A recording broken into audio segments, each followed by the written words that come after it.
The Benjamin Dixon Show is only possible with listener support. Go to www.patreon.com/The BPD Show. Dr. Maya Angelou always taught us that when a person shows you who they are, believe them. What about a nation?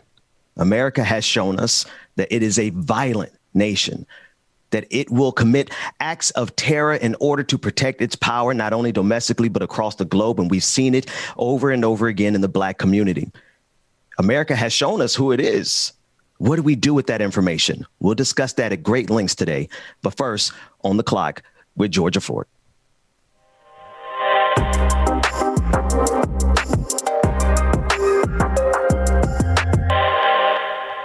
Friday evening, while many people across the country were ramping up for their 4th of July celebrations, there was a man in Mount Laurel, New Jersey, who was being attacked and harassed. He had no idea that this harassment, this violent, hateful attack against him would lead to protests erupting in his neighborhood. I want you guys to take a look at this footage, but I also want you guys to be mindful that this may be triggering for some to watch. Take a look. Listen, you know what happened to the last one? I know what you did. You broke that window. So what the fuck you did? Dude, I don't care. Cookie's windows got shot out with a shotgun. I don't care. 222s to their fucking front face. I do not care. In Cherry Hill, their fucking daughter got smashed. Exactly. Is that what you want? No. And you want to know where I was when all this happened? I don't care. At work, monkey. I don't care where you were. At morgue. Just like I told the Mount Laurel police, get these fucking monkey niggers out of here and you can't do shit. That's me talking shit.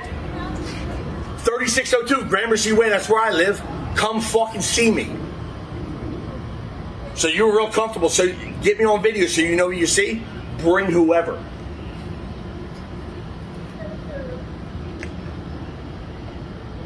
Hey guys, how you doing? Hey White, why are you back over here? Well, somebody called me. Someone called you. It's private property. You have no jurisdiction here whatsoever. I do. None. Somebody calls me. Hold on. I need back up. You know what? Hold on. Back up. No. Back I'm gonna let up. you do your thing. Go talk to these fucking niggers. Go ahead. Stop. You. Go talk to the niggers. Let them know what I'm all about and what their fucking rights they have. Right. You want to go back to your house? I'll come back to you. No, I'll stay right here. It's common property. Okay. Have a nice night. You guys from 1101? Oh, yeah, you will. How's it going? I'm gonna let you guys get an education right now. All right. Thanks, man. Appreciate it. I'll do my job. Right? No problem. Who lives at 1101? Who called? You guys want to step in and talk, or? Leave me alone. Okay. I want him to go away. I don't know him. I want him to leave me alone. as you guys Denise, I'm not going away until your husband stops fucking finding me and threatening me while I'm at fucking work. Cagney, cut it out, man. Oh, Let me wait. talk to them. Arrest me. I'm not you listening can't. now. Relax. Now, Niggers. you see how he's antagonizing the police even?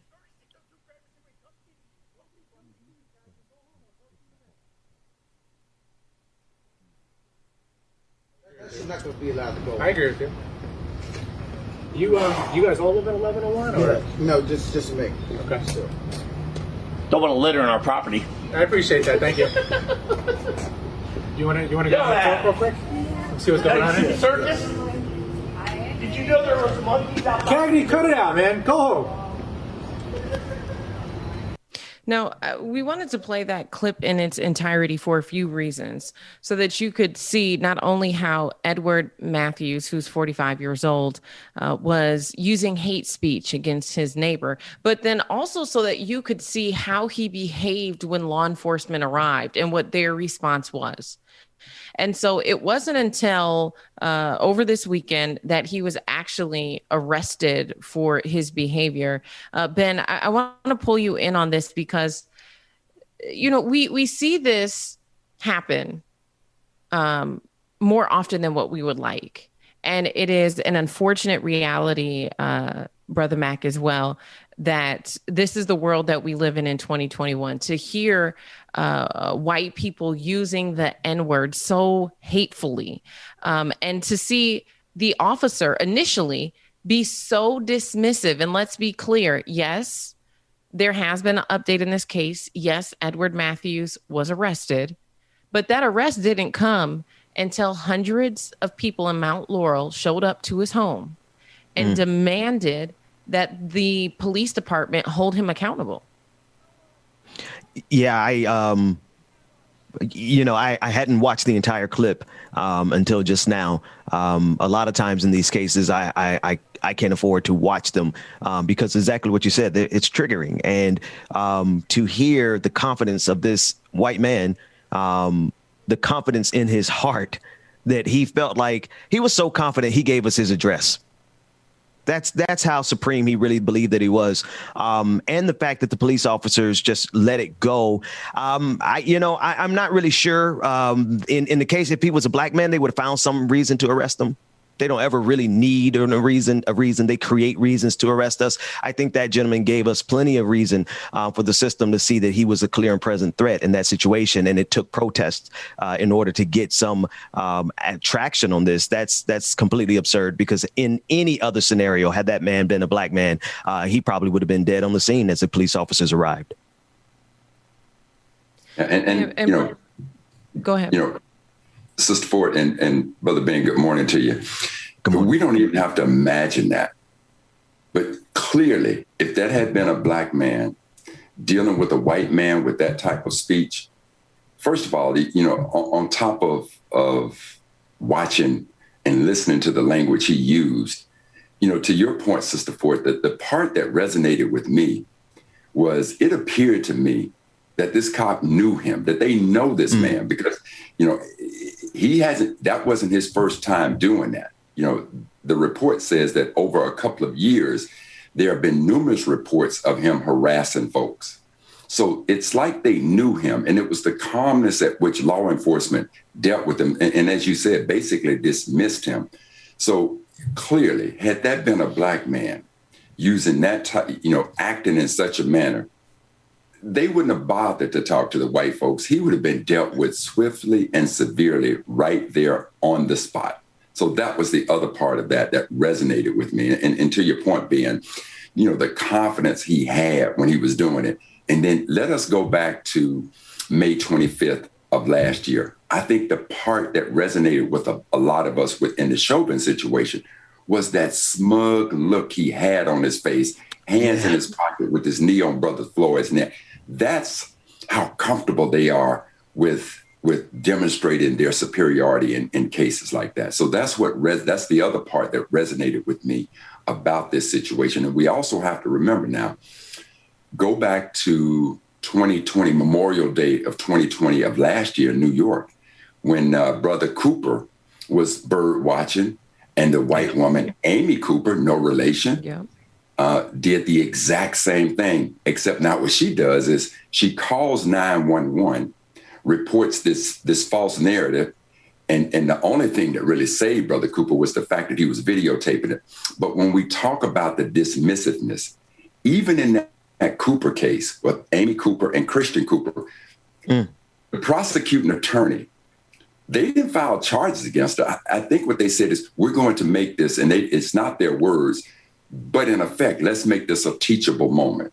So I don't think that she faced any criminal charges. And remember, when you dial 911, if you hang up on a 911 call, that's a felony. So misreporting on a 911 call has to have some type of ramifications to it, which goes back to, we're going to tie a whole lot of this together. We go back to Sha'Carri Richardson. See, there's not a law in the land that there is not discretion in the punishment. And what we're seeing here in the case of Matthews, days later before this protest comes, before there's accountability. In the case of Cooper, let's make it a teachable moment. But in the case of Richardson, let's throw the book at this young sister on using a substance that's not performance enhancement, that's legalized, being legalized across this country, was legal in her state, but let's throw the book at her. So these are the types of things that come to my mind when we see these situations of white folks doing the type of things and acting in such a way towards Black folk. And, the other thing here, we know that Matthews is charged with harassment and bias intimidation. And so the question becomes then, when you have a white individual who is clearly using the N-word very aggressively, he is coming onto the property of, even though he's saying this is common property, I can be here. There's absolutely no reason for you to be on the walkway of your neighbor's house using racial slurs aggressively. And also, let's be clear, at the beginning of that clip, we heard him say, did you see what happened to so-and-so? Did you see what happened to so-and-so? Referencing, it sounded like some other situations that turned violent. And not only did he reference these situations that turned violent, he then in turn said, and guess where I was? I was at work. And so to me, what that implies, it implies a threat. It implies that he doesn't even need to be there to carry out whatever type of violent act he's threatening. And then when the police did show up, they were very dismissive of his actions. And so I think the question becomes, if that was a Black person who was acting aggressively, would the charges that they'd be faced with only be harassment and bias intimidation? And during these protests, what we started to hear from people, start calling out about the need for hate crime bills to be stiffer.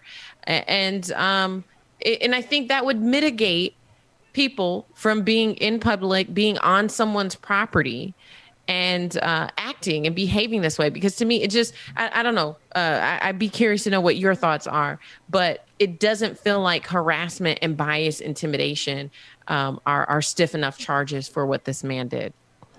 I look at that clip and I'm looking at it now, and this is the protest, but on the other clip, the gentleman basically belly bopped the guy. Like he made contact with that young man. And I've seen police officers arrest people for assault for something about just like that. If you bump into a police officer like that, you're going to jail. All right. And so it's just something to me where the violence of white men in this country is never really seen as the actual threat that it is. Whereas playing in the park, 12-year-old Tamir Rice was seen as a clear enough threat that those officers came in and shot our little brother down. It's the disparity. They don't see January 6th as a real threat. They see our protest for Black lives as a real threat. And this is what I'm seeing in this video. And so, Sister Ford, I'm wondering if you're alluding to the point that even though he said he was at work, violence still happened. So does that mean that he wasn't acting alone? Obviously there's more in his community that feels the same way. And so that harkens me back to the Ahmaud Arbery case, because the first time that I saw the video clip of him jogging down the street, the first thing that came to my mind was, who in their right mind, and I'm thinking about the person driving and who's videotaping. I'm saying, who in their right mind pulls out their camera when they see somebody jogging down the street? There is no way this guy has to be involved in this some kind of way. And of course, when the situation played out, all the focus was on the two people who killed our brother. But then later they find out that the whole community, and in particular, this guy was a part of it. So when Matthew says, yeah, I was at work, but you know what happened? It implies to me that there's more than just he who was involved with this. And so now when you start putting all the pieces together, the cop clearly appeared to have known him, took this very lenient diplomatic approach with him in the face of what is clearly criminal. And then, as you said, Brother Dixon, when you watch that videotape, he walks into the face of the Black man and physically touches him. Under any type of law, looking at that situation, that is assault. So now go back and look at the charges that they charge Matthews with. Was assault one of them, or are they just intimidation, harassment? No, it should have been assault as well.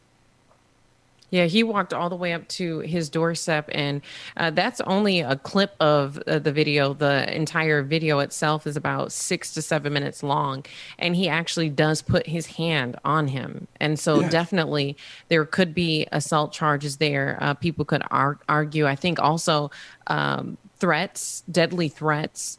And the fact that, that officer was so dismissive. I'm not sure if we have the actual arrest video, but if we have the arrest video, you can see that they didn't come and arrest and charge him until hundreds of people were surrounding his home. You can see him being taken out there in handcuffs. And it shouldn't. Why does it take hundreds of people coming out and demanding accountability? And that's the part that is very disheartening, that officers cannot take action on their own, that these police departments, the Mount Laurel Police Department, could not look at that situation just alone by itself and say, something wrong happened here. We need to take action. Our oath, we take an oath to provide public safety for our citizens. And right now, one of our citizens does not feel safe.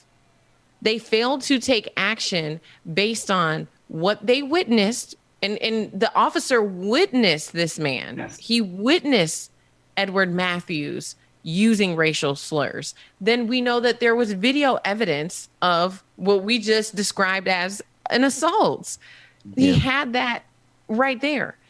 And they chose not to act. They chose not to issue him a citation on site. They chose not to arrest him on site. And they failed to do so until the community stood up and said, we will not tolerate this.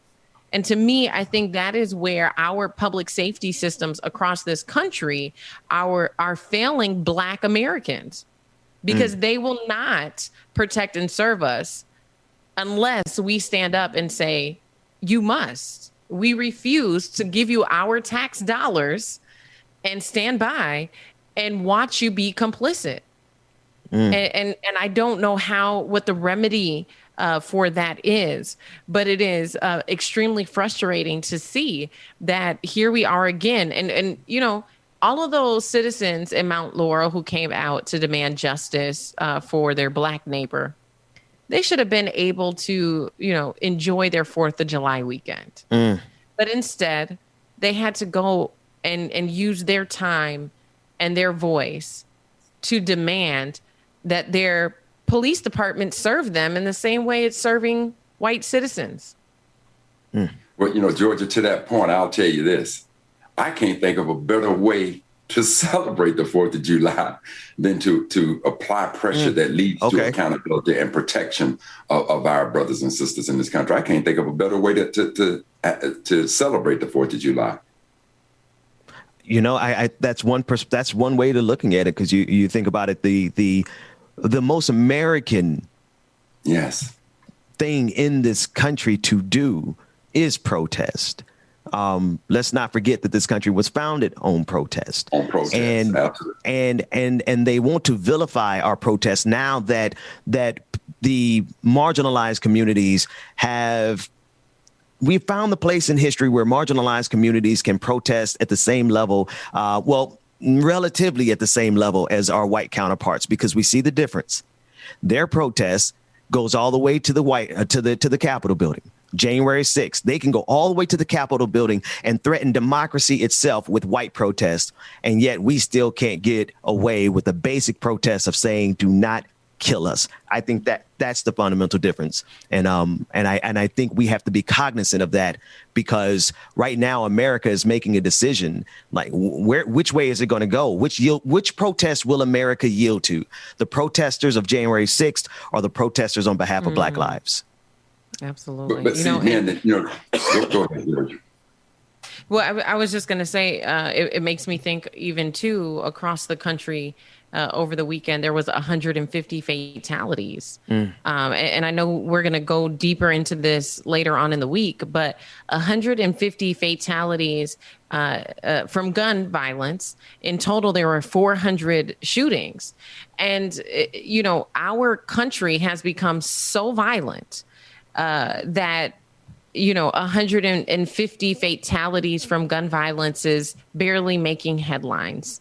And this is something that is plaguing our nation, and it's not exclusive to a certain social status or, based on your background. We saw a attack at a resort, at a golfing retreat over the weekend. Yeah. You know, Yeah. And so this is something I think also that we need to examine, is how violent culture has become so commonplace. Whether you have the white man in Mount Laurel being violent with his words, or you have people who are being destructive with guns.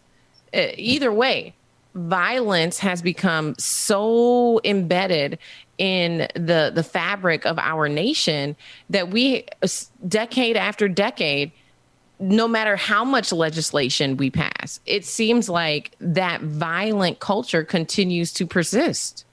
But, Georgia, to the point that being made, this country was founded on protests. And obviously, one could understand that if you're trying to break away from tyranny, you're not going to be able to do that in many cases in peaceful manners.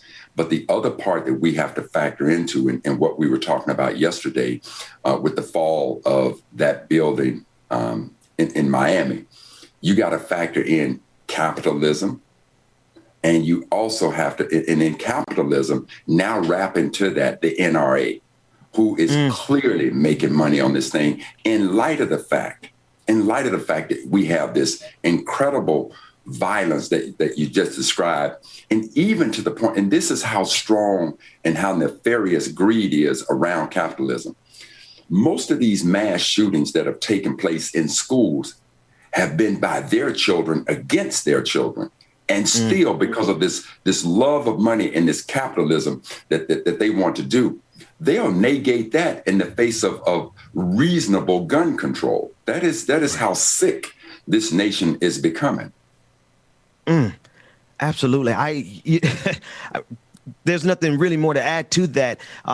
Just to reiterate the point, they will they are killing their own children. Yes.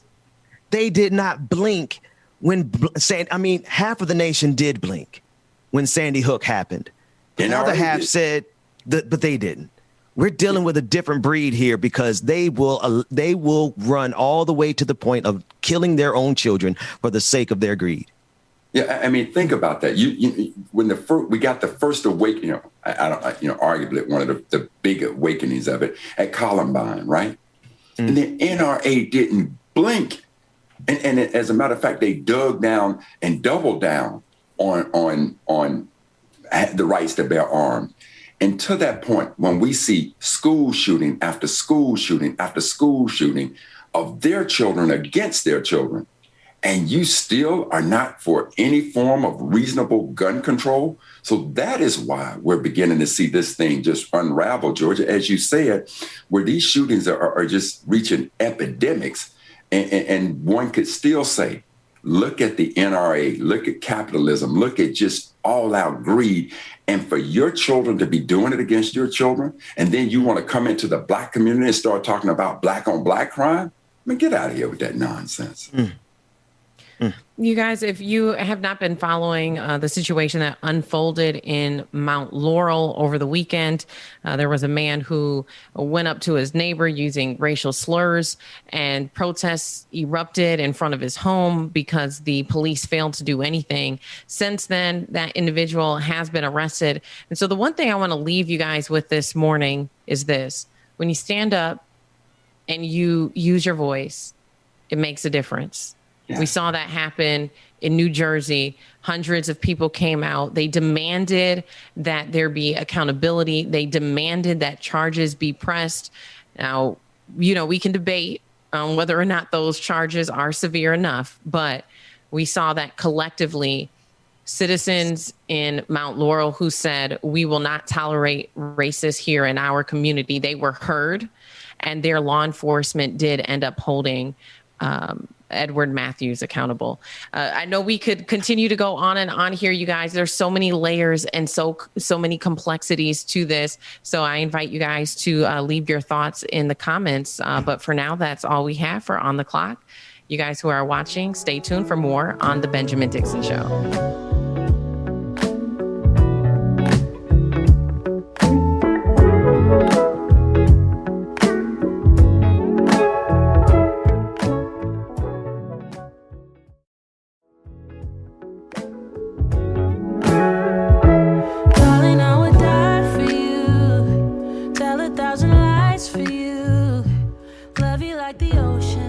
want to bring Professor Carl Mack, Dr. Carl Mack, to the screen. I refer to him as Professor, and I want us to have a moment in Black history. There's so many things that are they're so fearful of our history. The conversation around critical race theory is really about the history being told by the people who experience power, not history being told by the powerful. Dr. Mack, what happened today in Black history? Yeah, Brother Ben, thank you. And look, why don't we just take it straight to Google? Check it out. Hey, Google, what happened on this day in Black history? On July 6, 1957, Althea Gibson won both the singles and the doubles titles in Wimbledon and returned home to a ticker tape parade in New York. Later that year, she became the first Black person to win at Forest Hills, now the U.S. Open, a tournament she had been barred from earlier due to racist policies. In 1958, she again won the Wimbledon, singles and doubles, and Forest Hill titles. Besides tennis, in 1963, Gibson became the first Black woman to play on the Ladies Professional Golf Association Tour, and her final tee time was on September 28, 2003. Adapted from Black Heritage Day 4 calendar by author, lecturer, and civil rights activist Dr. Carl Mack. Well, now, Ben, here's some other things I want you to understand. I want you to also remember that Althea Gibson was a prominent member of Alpha Kappa Alpha Sorority Incorporated, and she was a FAMU Rattler. So when she won in 1957, when she won Wimbledon, the most prestigious tennis tournament in the world, she was also the first player to receive her championship trophy personally from Queen Elizabeth II. And so again, although we know all of these things that she did in the world of tennis, she was also the first Black woman to play on the Professional Golfers Association Tour. Now, one of the things that you heard in this historical piece was that she was barred from Wimbledon. And there was barred from the U.S. Open. And there was this former U.S. Open champion, white woman by the name of Alice Marble, who, to her credit, wrote a very scathing letter to the association about barring her. And I just want to read you just an excerpt on this. She says, "I think it's time we face new facts. If tennis is a game for ladies and gentlemen, it's also time we acted a little more like gentle people and less like sanctimonious hypocrites." So this letter was an absolutely scathing letter that a champion, a former champion, writes to her group to say this nonsense of you trying to say, well, she has a way in. Well, in order for Althea Gibson to get in, there were certain tournaments that she needed to play in, and she needed to rank high in those tournaments. But Alice Marble said, don't bring that sham to us, because you know that those qualifying tournaments have also barred her because of her race, so she'll never have a way in. But because of this letter that Alice Marble wrote, Althea Gibson got a chance to play in the U.S. Open Tennis Championship, which we now refer to as the U.S. Open, and the rest is history. So like it or not, America, that's your day in Black history. That's our day in Black history. Dr. Carl Mack, thank you so much for bringing us those updates. And anyone can get these type of updates on their own if they have that system. Now, I'm not a fan of bringing the CIA into my house, but if I had one of those systems, I definitely would use it. And how do they trigger it to get this Black history moment? All you have to do is say, hey, Google, what happened on this day in Black history? On July 6, 1957. Hey, Google, we heard from you. Be quiet. Dr. Mack, thanks so much. I want to bring up at this time Professor Mia Bloom. She is the professor of communications at Georgia State University. And she is also the author of Pastels and Pedophiles, Inside Mind of QAnon. Professor Bloom, thank you so much for joining us today. Thank you so much for having me, Benjamin. It's great to talk to you again. It's always a pleasure. I had a chance to see you on what is our sister's name last night on MSN? Joy Ann Reid. Yes. Sister Reid last night discussing QAnon. And one of the things that jumped out in this particular conversation as we talk about the impact of the Q phenomenon is how you discussed how it's infiltrating the religious circles, particularly evangelicals. Can you speak to that for me? Oh, absolutely. One of the things that we've been tracking with this research project, and I have to let you know that the U.S. Department of Defense is behind us on this. They are funding this research to protect our communities and protect our country. But one of the things that we were noticing was the extent to which it was infiltrating into different religious communities. And so this is where it became really problematic, because 1 in 3 evangelicals believes that there is a blood drinking cabal of Democrats and Hollywood elites. And then they add in a few people like the Bush family, or like the Royal Windsor family, or the royal family in Holland. But so one of the problems that I had with this is I have friends who are evangelicals, and I know that it's a proselytizing religion, and they go around the world and they are bringing, Jesus into people's lives. But if they're also bringing Q, that's the problem. QAnon, right there, and it's funny how that works. How they use the name of Jesus to take imperialism abroad, but that's a whole different conversation. Professor, I want to play a clip of Pastor Greg Locke. He is a relatively popular evangelical pastor who is in the Trump circles, and in this clip, he's discussing QAnon. And he is essentially doing exactly what you said. They are seamlessly tying together their faith, not only with the Republican Party, because they did that many, many years ago, but now they're tying it in to this this international conspiracy theory. Let's take a look at that first clip from Greg Locke. God's about to bring the whole house down, ladies and gentlemen. These bunch of sex trafficking mongrels are about to be exposed. These bunch of pedophiles in Hollywood are going to be exposed for who they are. I don't care what you think about fraudulent Sleepy Joe. He's a sex trafficking, demon-possessed mongrel. He's of the left. He ain't no better than the Pope and Oprah Winfrey and Tom Hanks and the rest of that wicked crowd. God is going to bring the whole house down. I said he's going to bring the whole house down. He's going to burn the whole thing to the ground. He's going to expose all these bunch of pedophiles. I'm telling you, he's going to expose Kamala Harris for the Jezebel demon that she is. There's a whole lot going on in that clip, Professor Bloom. I mean, what jumped out at me right away was Jezebel. I mean, this is where QAnon is using these tropes from Reconstruction, after the Civil War, where there were certain kinds of characters that were like these racist stereotypes, whether it was, the Uncle Tom or the Pickaninny. And so what happened was after the Civil War, they introduced some additional new stereotypes that were much more aggressive and violent, and Jezebel being sort of the description of African-American women being over-sexualized, but also this idea of the black brute, these black men who are coming for your white women. And so this is the fact that he even used Jezebel. It gave me goosebumps, because we've been tracking this, and I've had to sit through and listen to some of these horrible movies, let's say Birth of a Nation, or I listened and didn't read it, but The Klansman.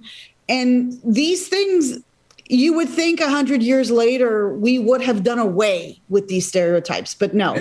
He's just Mia, and Mia, you hit on the point, and people need to understand that Birth of a Nation was one of the highest grossing movies in this country. And that movie was built on the premise of black men just as brutes wanting to get at these white women. And they even showed that movie at the White House. That's the popularity of it. But Mia, one of the things I want to ask you is, we hear the name QAnon. We hear that all the time. Why? What does QAnon, how did they come up with that name, or what exactly does QAnon mean? Well, Q is a security clearance level, but not for intelligence or the State Department, but for the Department of Energy. So it's the reason why, when I was telling Benjamin about the study, we published it in the Bulletin of the Atomic Scientists, because those are the guys that have the Q clearance. So basically, it starts in October 2017 in the 4chan, the underbelly of the internet. And it was this cryptic post. And from there, it grew and it went from platform to platform. But the idea of QAnon is that there is a global cabal of blood drinking pedophiles. So they're first, they rape the children and then they drink their blood. And that it's all Democrats in Hollywood. And that the military asked Donald Trump to run as president because only Trump can save the children. When in fact, at the time, we knew that he'd been accused of something like over 30 cases of sexual harassment, including young girls. So, it doesn't make sense to someone who's rational, but these people are true believers. So Q comes, the letter Q comes from security clearance, if you will. And then now we're talking about the underbelly of it, the dark side of this. Absolutely. And so what happened was first it was in these message boards, very cryptic. And then people realized that they could monetize it. So there was one woman, a social media influencer named Tracy Beans, or otherwise known as Tracy Diaz. And so she would have YouTube videos where she was taking these little hints, these Q drops, and she was linking them to things that President Trump was either saying or tweeting. And then you would have her PayPal or Patreon account at the bottom of the screen. And then someone else decided to monetize it. So the presence of QAnon and the grift are very intricately intertwined because for many people that are making money off of this, they want to keep it going. So I know this is I think I know the answer to it, but, obviously the Conservative Party, the Republicans want to paint themselves as very conservative, family values, the likes. And clearly we know within the Republican Party of values or behaviors that are not so, quote, conservative and family values, affairs, even relationships within the same sex, gay and lesbian relationships. So I got to believe that none of these things are talked about within QAnon. I mean, not only that, if you think about the fact that we know that Matt Gaetz is facing some sort of potential trial for trafficking a 17-year-old, he's traveling around and he's linked up with Marjorie Taylor Greene, who is the QAnon congresswoman from Georgia. And so for me, it's almost so absurd that the people that QAnon within the Republican Party are linked up to are likely the ones who are engaged in these activities. And it's not people who have a stellar character. It's not good family men and women. It's people who are very shady. And again, if you really care about the children, and I think a lot of people who follow QAnon probably got into it for what we would consider to be altruistic reasons, that they wanted to help children, but they are helping children in the wrong way. This is not the way to do it. Now, on the January 6th insurrection, I know that some of these people who have come out and have admitted that, look, I was so wrapped up in Trumpism and QAnon. So can you speak to some of the testimonies that have come out from some of these insurrectionists about how they were impacted by not only Trump, but the teachings of QAnon? Well, so we have, for example, the guy with the horns and that face paint and the body full of tattoos, Jake Angeli. He is known as the QAnon shaman from Arizona. And he's always, in that getup with, it's like Asterix and Obelix with the crazy hat.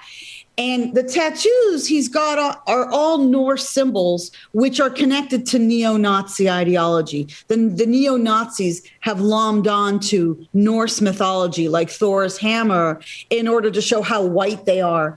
But he's now saying that, he was misled. So it reminds me a lot because I also, for many years, before I was working on QAnon, I've been working on terrorism for a long time. It reminds me of the people who are trying to get out of Syria after having joined ISIS and saying, all I did was cook, or I was, lured here under false pretenses. Nobody ever admits to wrongdoing. Wow. So, but most of these people are saying, I believed President Trump, I followed President Trump.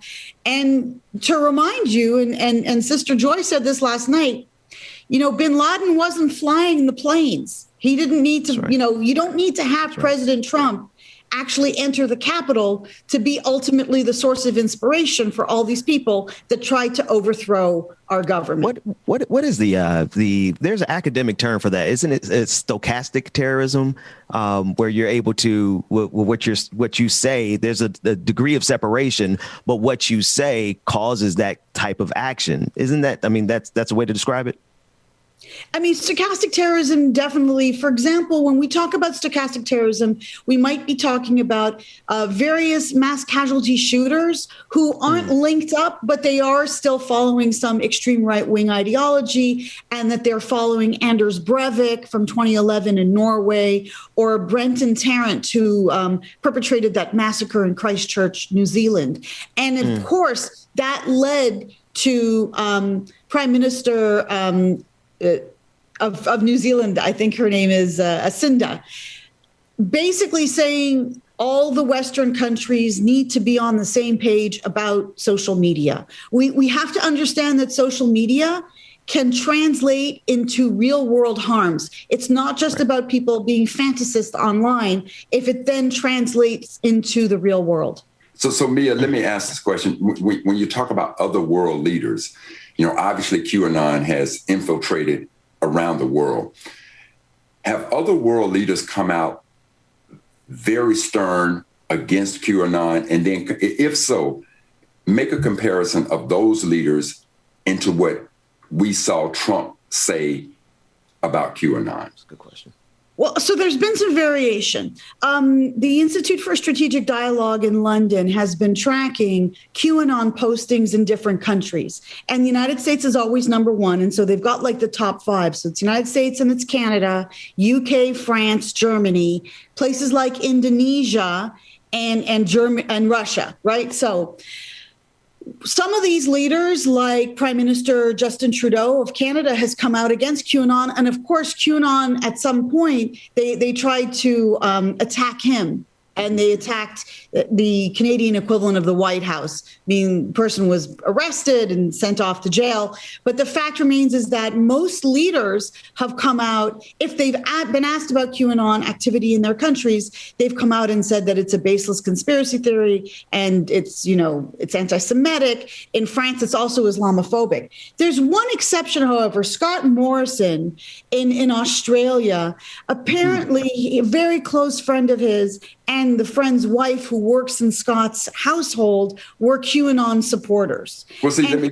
just stop you for a minute. And the reason I want to stop you is because now I'm harking back to the conversation that we had yesterday, where we had a reporter from Australia to come out and try to stain the legacy of one of our Black heroines, Sha'Carri Richardson. But not only Sha'Carri, FloJo as well. FloJo, yep. FloJo as well. So, you know, I'm now that, you know, those pieces are beginning to make sense to me. So, you know, maybe we got to talk to our folks down under and put them further down under. I'm just saying, like it or not. Sister Bloom, you were expounding on that though, that international connection, because there is a QAnon is not just a conspiracy theory that can be disregarded. They have international reach with what they're doing. And when I say reach, I mean, look at what they did here in the United States of America. We have elected officials who are officially parts of, whether or not it's an official designation, I mean, I don't know, but they are clearly supported and put into power by QAnon. So this isn't something that could just be dismissed. We dismiss it at our own peril. And for example, last summer when they had the primaries in the United States before the November election, there were 97 candidates that were QAnon supporters that were running in the primaries, of which 24 were successful that went on to the November election. We are still more than a year away from the 2022, and there are already 18 primary candidates that are QAnon. So where did we see QAnon candidates? In places like Florida, Texas, and California. Those are the three states that had the most. And so those are the states that we're going to have to really be concerned about, because these QAnon ideas are spreading like a disease. So Mia, is there an effort to identify these candidates while they're running for office of their association with QAnon, number one? And then second, I got to admit personally that, I just kind of dismissed it like, just empty rhetoric. But listening to you, and I find this conversation so incredibly insightful. And I thank you so much for the research that you all are doing. But then to bring this even closer to the Black community, is there anything in your study that shows the activity of QAnon within law enforcement officers who now are on the streets of America? Well, so let me take it two parts. First of all, as far as the international reach is concerned, it's absolutely, it's a potential threat. And the reason is that as Q goes from country to country, it takes on a different flavor. In other words, it connects itself to the local issue. So in France, it's connected to the Yellow Jackets. In the UK, it's with Brexit. And so what happens is it doesn't look exactly the same as it moves from country to country, except for the global cabal of blood drinking, elites. But as far as the Black community is concerned, they are starting to make inroads into the Black community in order to get their candidates elected. And so among those California delegates that ran in last summer, there were people of color. And it was one of the things that I explained to Benjamin, why I was so motivated to show what are the racist tropes embedded within QAnon in order to inoculate our sisters and brothers of color who might think, well, yeah, of course I want to help children. Who's going to say no to, do you want to help the children and save the children? Do you want to help the children? Professor Mia Bloom. I'm sorry. Ben, before we go with it, now talk to me about, does your study show those who are in law enforcement with a strong tie to QAnon? And I forgot to answer that. Thank you so much for reminding me, Carl. So we are doing a new project that what we did was we had the Parlay data before Amazon took it off of its web hosting services. And we were able to find which military bases had uploaded images from the January 6th insurrection up into Parlay. And then, triangulate, so all these military bases are full of people who are QAnon. The next phase of this project, and I'm working with an expert on the far right, Ari Perliger, who's a professor at UMass Lowell. He's going to find all the police stations and sheriff's offices, because if there's QAnon in the military, we know that there's going to be QAnon in the police. But let me just make sure I understand what you said. You're telling us right now in the Black community that there are Black folk who are tied to QAnon. There are people of color who think QAnon is real, who think that there is a cabal of pedophiles and that they want to break the power of this horrible cabal. But remember, you don't come in full feet at the deep end. You dip your toe in and you slowly, gradually get pulled in. So they're getting pulled in by a variety of different things. So because people are inclined to believe in conspiracy theories, then it's sort of like, well, it becomes more believable. It's like, well, did you think 9/11 was an accident? Okay, well, Mia, with that being said, all I need to know is that they're simply looking at the water. I don't care if their toe or toenail is in the water. If they headed in that direction, if they head in that direction, it's a problem. Would it be too much for us to ask that you help us to identify those Black folks who even look like they're going towards QAnon? Because it or not, we need to talk to our community about these dangerous handkerchief head Negroes that are trying to perpetrate our community. And we say that being unapologetic, like it or not, but that is a direct question that I want to ask you. Can you help us to identify those people within our communities and communities of color who are leaning towards QAnon? These people who are running for office, they self-identify as QAnon. So I don't need to tell you who they are because they're showing their QAnon connection, front and center. But there's one thing I'm going to disagree with you on one thing, Carl. Okay. I think the important thing is that because it's affecting 30 million people in the United States that believe in QAnon, according to the latest polls, we need to have understanding to pull them out instead of shunning these people. In other words, the people at the top who are making money, we can send those people to jail for the Ponzi scheme. But the people who were well-meaning and have been duped, I want to help them back into the light. I don't want to just shun them and treat them as, outsiders and yeah. You're a lot more compassionate than I am. We gotta hold the conversation there. There's so much more for us to discuss here. Professor Bloom, I definitely would love to have you back to flesh this out a little bit further, because this is an ongoing problem. Thank you so much for joining us this morning. And Dr. Carl Mack, for letting me have this conversation with you guys. It was so lovely meeting everyone. Oh, the pleasure was ours. And Dr. Carl Mack, as always, it is always a pleasure. DJ Exclusive, take us to a quick break. When we come back, we're going to extend the conversation a little bit more. We'll be right back after this break. Going through a phase, gotta get myself out it. Don't talk about it, boy. Y'all see the shoulders. So I be trying to face the world head on. Front seat riding, cruising down the meadows. Band of Strays, good morning. Shout out to everybody that is tuned in on Twitch, Twitter, Facebook, YouTube, wherever you are streaming from. We appreciate y'all. Hey, make sure that you hit that like button, y'all. And if you have not already, I got to remember, I can't touch this microphone too much. Make sure if you haven't already, go to patreon.com/like-it-or-not. Patreon.com/like it or not, y'all. Make sure that you stay tuned. If you do not speak up in my own world, I don't try to girl tell you what you want. Let's keep it real. It'd be better if we protect the face. All right, y'all. Welcome back to the screen, and welcome to the screen. My brother from another mother, my sister from another mister, Benjamin Dixon, and Rebecca Azor. Rebecca Azor, y'all.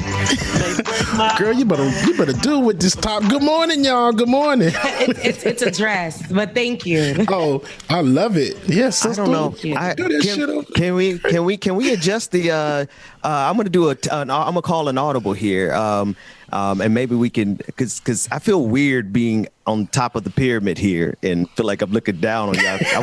Can we get us? I don't even know if I like the pyramid too much. Where's the side by side? Can we get the side by side? I know that's not fair to our technical director, but we can do it. We can do it.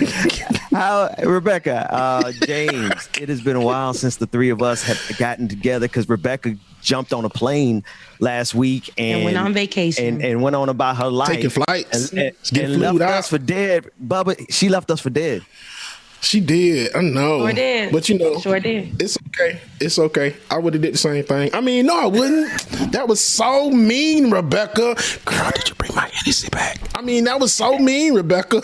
Yeah, definitely brought the Henny back. There was so much alcohol in the airport there. It was ridiculous. But I definitely needed that break. I needed to get away. Like, I know that for you, Bubba, I think like a few weeks before, you just needed to take a quick getaway to the beach. I mean, I needed to get away. I planned this one for a really long time. For a year, I've been trying to get to Mexico. And I said, since I didn't get a chance to do it for my 30th birthday, I would do it for my 31st. But because I was working my third job on my 31st birthday, had to push it a month later. And I was celebrating my 31st in Mexico by my lonesome. So it was a really interesting experience. Like I was saying yesterday, I got to meet a lot of people. And I also got to do things I've never done before, like ride ATVs, done crash into a tree. But got back home and I was like, ying, ying, and I was doing all that. And then I got to swim in ancient cave, cenotes. Cenote, yeah. It was really nice. Got to and my little cut on my leg, they were like, just put it in that water and you'll be healed. Listen, done put my little leg in the water, came out, leg was healed. And I'm like, that should definitely have been stitched up. And there's just a little scab there now. It's crazy. You said you were it actually did what they said? It healed you? It did what they said. Like whatever healing powers that damn cave had in the mineral water, it had that. Y'all make sure y'all check on Rebecca tomorrow. Her leg gonna fall off. I'm just playing. It's been since that trip, that excursion was on Thursday. So yeah. And then I had monkeys jumping on my head, and I was like, ew, the monkey's booty is on my head. I have braids and I don't know like how I feel about that. But it was really cool. Actual monkeys. Actual monkeys. I got because I was thrown off. I'm like, wait. I was like, is this? Because I'm old. I'm like, oh, is this no a new more saying? monkeys. No. The actual I didn't know if it was a new saying from like younger folks that I missed out on because you're talking about actual factual monkeys were jumping. Actual factual monkeys. I don't know if I'm into that. I don't know if I could go. But I at first I was like, what am I doing? And then I was like, you know what? This is stuff I'm in another country right now. I haven't done so much during this pandemic. I missed out on a lot. Yeah. So I actually just enjoyed that for what it was. As scared as I was, damn monkey was looking me in my little eyes. And I was like, there we go. But it was good though. And then I also had like held parrots that spoke Spanish. They kept saying hola,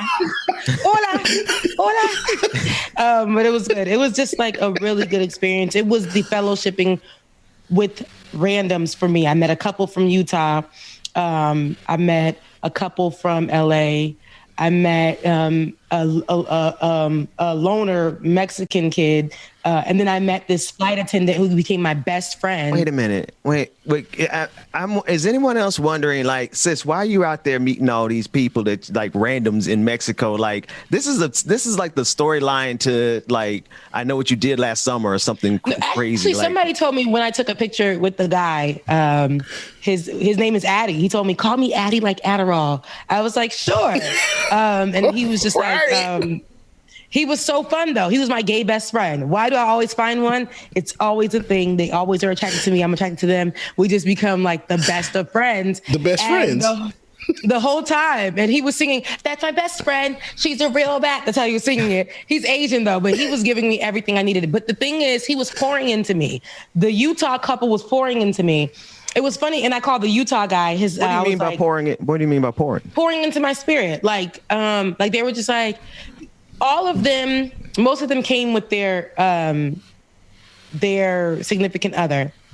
And the ones who didn't were still vibing with those who were with their significant others.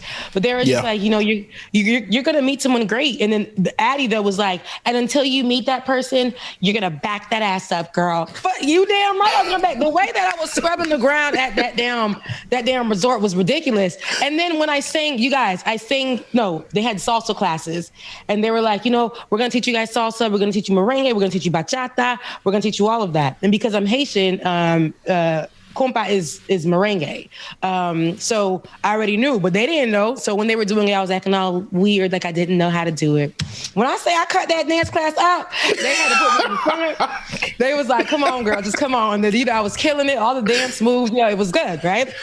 And where's the video? And then, listen, I got to ask them for the video because the people that now follow me on Instagram, I should definitely ask them because they were recording. Now, it was the night. Are they watching you now? Are they watching you now? No, I should definitely, because they don't really, I kind of kept it low key a little bit because I didn't want to make it politics, right? Some of them were, they were like, they were Republican. And I heard them say that. I'm like, don't mess it up for me. Okay? I'm having a good time. I don't need to talk. But it was when I sang karaoke, y'all. It was when I said, because I was like, hey, let me go sing karaoke. And I went and I started off with, I bust the windows out your car. That song first, right? Just to shake things up a bit. And the black girls, because I don't know, when I was singing that, all of a sudden the few black folks came out of nowhere as if I was singing for the 99-2000. They just came out of nowhere. And they were like, yes. I was like, oh, you guys are here too? This is amazing. It's international rules. When the 99-2000 come on, everybody just come out of anywhere you are. But on this resort, they heard a black girl singing Jasmine Sullivan, and it was a turn up song, and they was just like, whatever, I'm coming. And then after I sang that, I said I brought the whole resort together. Everybody was just in that center area and just vibing. And when I walked away, I was like, okay, I'm done. Let me go sit down. The man who was running it, who was also running the salsa classes, it's funny. He changed his shirt and started running the karaoke. But he came to me, he was like, I need you to sing again. And I was like, I'm here on vacation. I'm not a performer. He was like, I need you to sing again. And he's like, I need you to sing Beyonce, Hello. I said, hello? You talking about Halo? He said, yes, see. And I was like, all right. He saved me for last. Sang Halo, right? Shut it down. forgot like a whole thing of it, but you know, I'm a performer. So I forgot like a whole piece of it. So I walked over to the black girls, handed them the mic like this, like, you know, whatever. Them girls were singing that part. And then when I figured out what my part was, came back, ended it, shut it down. The man came back to me, held my hands up and said, this has never happened before in the history of this resort. But he was speaking to me with a very strong accent. He took my hand like I won an award at a wrestling match, put it up, and was like, Rebecca Azor, everybody, Rebecca Azor. And I was like, this is so funny. But it was, and I was drunk. I was drunk, but it was a good time. Man, that's freaking awesome, dude. I want to know, let me ask you a question, because I'm curious about those folks who were Republicans that you partied with and you didn't want to make it political. How did you know, like, how did you know, identify them as Republican? They're from Utah. They're white. But it was funny because he was like, at first, you know, my little black self, I was like, he too close. Give me 50 feet, even though we had masks on to get our drinks and stuff. But he kept looking at me. I'm looking at him. But he's like, go ahead and get your drink. And I'm like, okay, I'm here on vacation. Then it was funny because after 2 drinks, I'm outside like, what's up, Jake from State Farm? Like doing all of that. And then he was like, yeah, this is my wife. And he's like, my only wife. I'm from Utah. I only got one wife. That's like, okay. Wait, right. That's it? Okay, that's good. And that's good. And then, because he had to make it be known. And then Addie was like, I met them on a bus here. And they were talking some politics stuff. I didn't really like it too much, but we said we're on vacation and we're just going to keep it light. We don't want to talk politics. And then that's how I was like, you damn right. Then they were starting to talk something political and I didn't agree with it too much. And it wasn't in how they were voicing it that was bad. It was just like, I just didn't agree with it. And I didn't want to have that conversation. Not that I was going to walk away from them or whatever, but I just didn't want to have that conversation. I wanted to keep it just peopling, right? And they didn't, it didn't seem like bad people or anything just because we had a difference of opinion or a difference of views. Now, if they were like, white is right and black is whack, it would have been an issue. If they were like, you know, poor people suck and let's just continue to tax them. You know, look, if that was the conversation, that would have been another situation. They were just like, you know, I'm a Republican and da-da-da-da. That was like kind of that conversation. But other than that, I don't mean to, because here's what I'm thinking about it in terms of like what I've run into, and I'm wondering if you ran into some of that. What I've run into is like people have like 2 gears now, and I think something has happened to us in the pandemic. People have like 2 gears. They have, I'm a normal human being, and then I'm this hyper partisan maniac who believes in QAnon. You know, they just go like, and then before they start talking about that stuff, they seem pretty normal. And then it's like something just clicks and switches, and all of a sudden they go full QAnon, you know, pedophile, blood cabal. And was it anything along those lines, or that's just happened to me here in Georgia? That just happened to you here in Georgia. That's why I don't be. That's why I don't try to be. Yeah, that's why I don't try to be friends with nobody out here during the panorama. And it's funny because the same thing, Rebecca, that happened to you when I was married. When my husband and I went to Dominican Republic, there was on the way from the airport, there was a white couple on our bus, and they're just like, "Hey, how you guys doing? Where you from?" We're from Georgia. Oh, okay, you guys look like you're famous. You have on polos, and oh my God, we thought you guys are you guys football players? We looked at each other.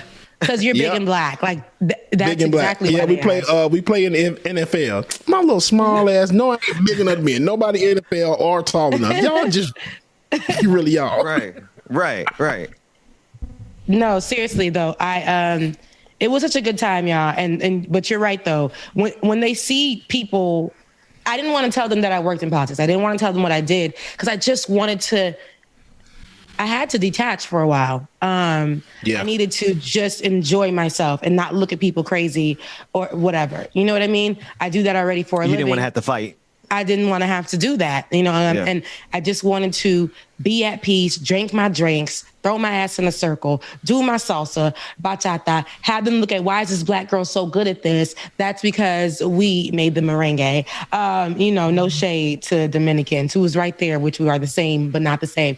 Shouts out to everybody that just really made the trip a really amazing experience for me, though. That I'll never forget. And I put my phone down. That was the biggest thing for me. Because I realized even them, they didn't have their phones out the whole time.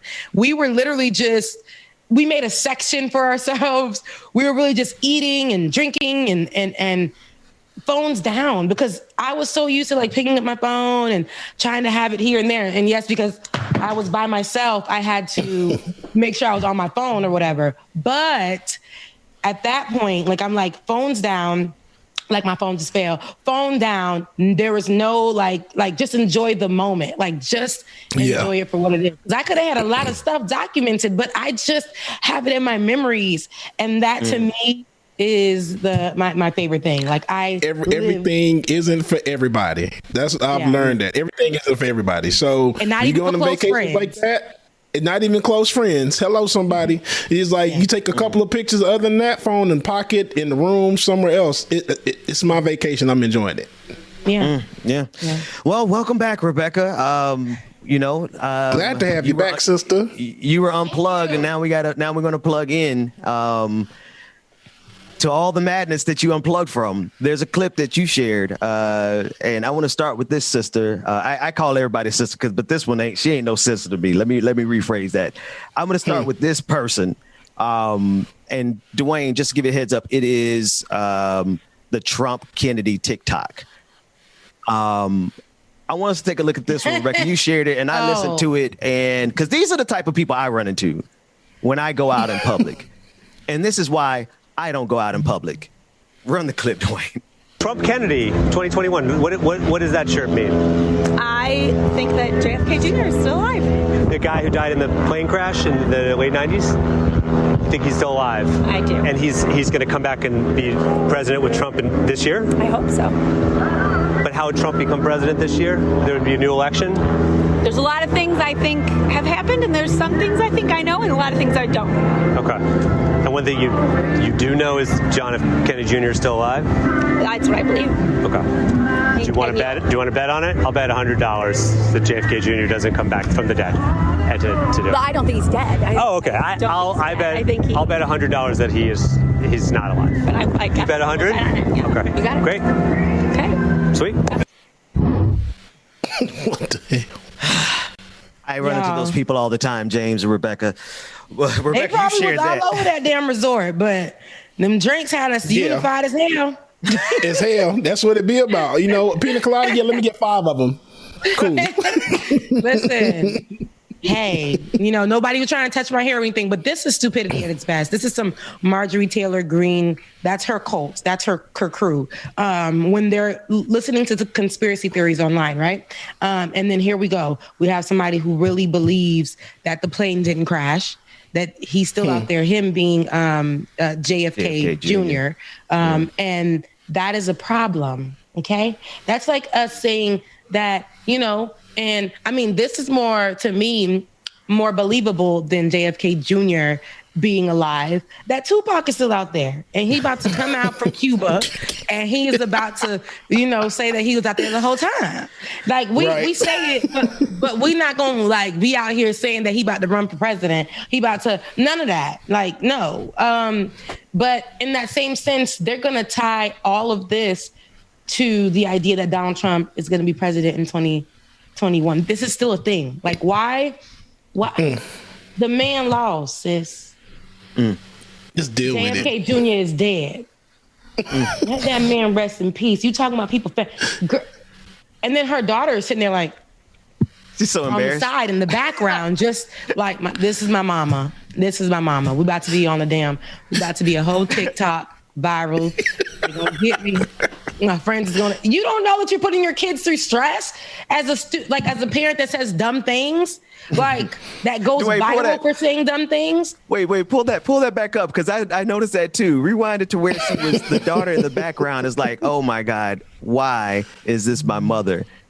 Because you're right, it did go viral. Hell, I mean, it made it all the way to our show, so it's super viral. I do. And he's going to come back and be president with Trump this year? I hope so. But how would Trump become president this year? Mama. There would be a new election? There's a lot of things I think have happened, and there's some things I think I know, and a lot of things I don't. Okay. And one thing you do know is John F. Kennedy Jr. is still alive? That's what I believe. Mute the video. Mute the video. Do you want to bet on it? I'll bet $100. Leave the B-roll running. She's like, oh my God, Susie's going to see me. Do you see how she stepped behind? Look at the sun in the background. Mom is so dumb. Like, is she dumb or what? God. Don't do it, Rebecca. Look at her face. And when she gets into the car, they're going to be like, you know you're dumb, Mom. You're so dumb. God. Mom, you're so dumb. Oh, my God. Dumb. Mom, you're going to be you're going to be viral for that stupid comment that you made. Mom, you're going to go viral. No, shut up, Mom. Shut up. You're dumb. That's why I was laughing at you back there. I didn't want to be on camera. That's American. You know, that's how they say to their parents, Mom, you're such a bitch. Oh my God, I don't like you. Kyle. Hey, see, that's how you know. That's how you know the difference. Like Kaylee, don't say that, Kaylee. I don't care what year it is. I don't care if it's the year. I don't care if it started 48962. Darren Catlin. You are not going to be a black child. Sorry, Ben. Hey, no, listen. I'm sorry, you are not going to be a black child and talk to a mother like what, James? Mom, you're such a bitch. Oh my God, you're going to embarrass me. Kyle. I don't care what year it is. Caitlin. You're not going to be a black child and talk Kristen, to your parent like that. But that's what I see in that video. Here's a thing I see in that video. Why is this giving me? Yeah, here's the other thing in that video, though. You got to be really confident to put yourself on international news and say something that, like, she's so confident that she's willing to be seen as a maniac, like ignorant, stupid on the international. Like, you don't talk to a camera and not say something that you don't really mean. So the thing is like, how confident are these people in this conspiracy theory, right? That Donald Trump is going to come back and be president. Well, I got another clip. This one is from CNN. Donnie O'Sullivan. He was at the Trump rally recently. These people are so confident that Donald Trump is going to be president again, that all the way to the point of civil war. Take a listen into this clip. This is Trump's sort of first big major rally since he lost. He didn't lose. He didn't lose. I know he didn't lose. Your shirt here says Trump won. Yes, he did. Is this about 2016? It's about all of them, and 2020, and the next one. But he lost in 2020, right? No. Do you think what happened on the 6th of January was a sort of stain on his presidency? This was all staged. I truly believe that. Conspiracy theories about the election and the insurrection are par for the course at Trump rallies. But now, another false notion is circulating among some Trump supporters that Trump could be reinstated as president later this summer. What are you hoping to hear from Trump today? I hope to hear he's coming back. Yeah. Coming back in 2024? Sooner. He's coming back soon, and you guys are going down. Trump has been falsely suggesting that the sham Republican audit in Arizona could lead to the election being overturned. Stay tuned for Arizona. We need 2 states. It's going to be a very interesting time. How do you govern when you lost? How do you govern when you lost? Do you think the election is going to be overturned in some way? Oh, absolutely. There's no The military already knows it was a fraud. He won by over 80%. Ron, you genuinely believe that he's coming back. That he could come back as soon as before the middle of August. And what if that doesn't happen? Huh? What if that doesn't happen? We're going to be in a civil war because the militia will be taking over. Oh wow. Yeah. It sounds like they were talking about the coming of Jesus Christ. It really did. Soon.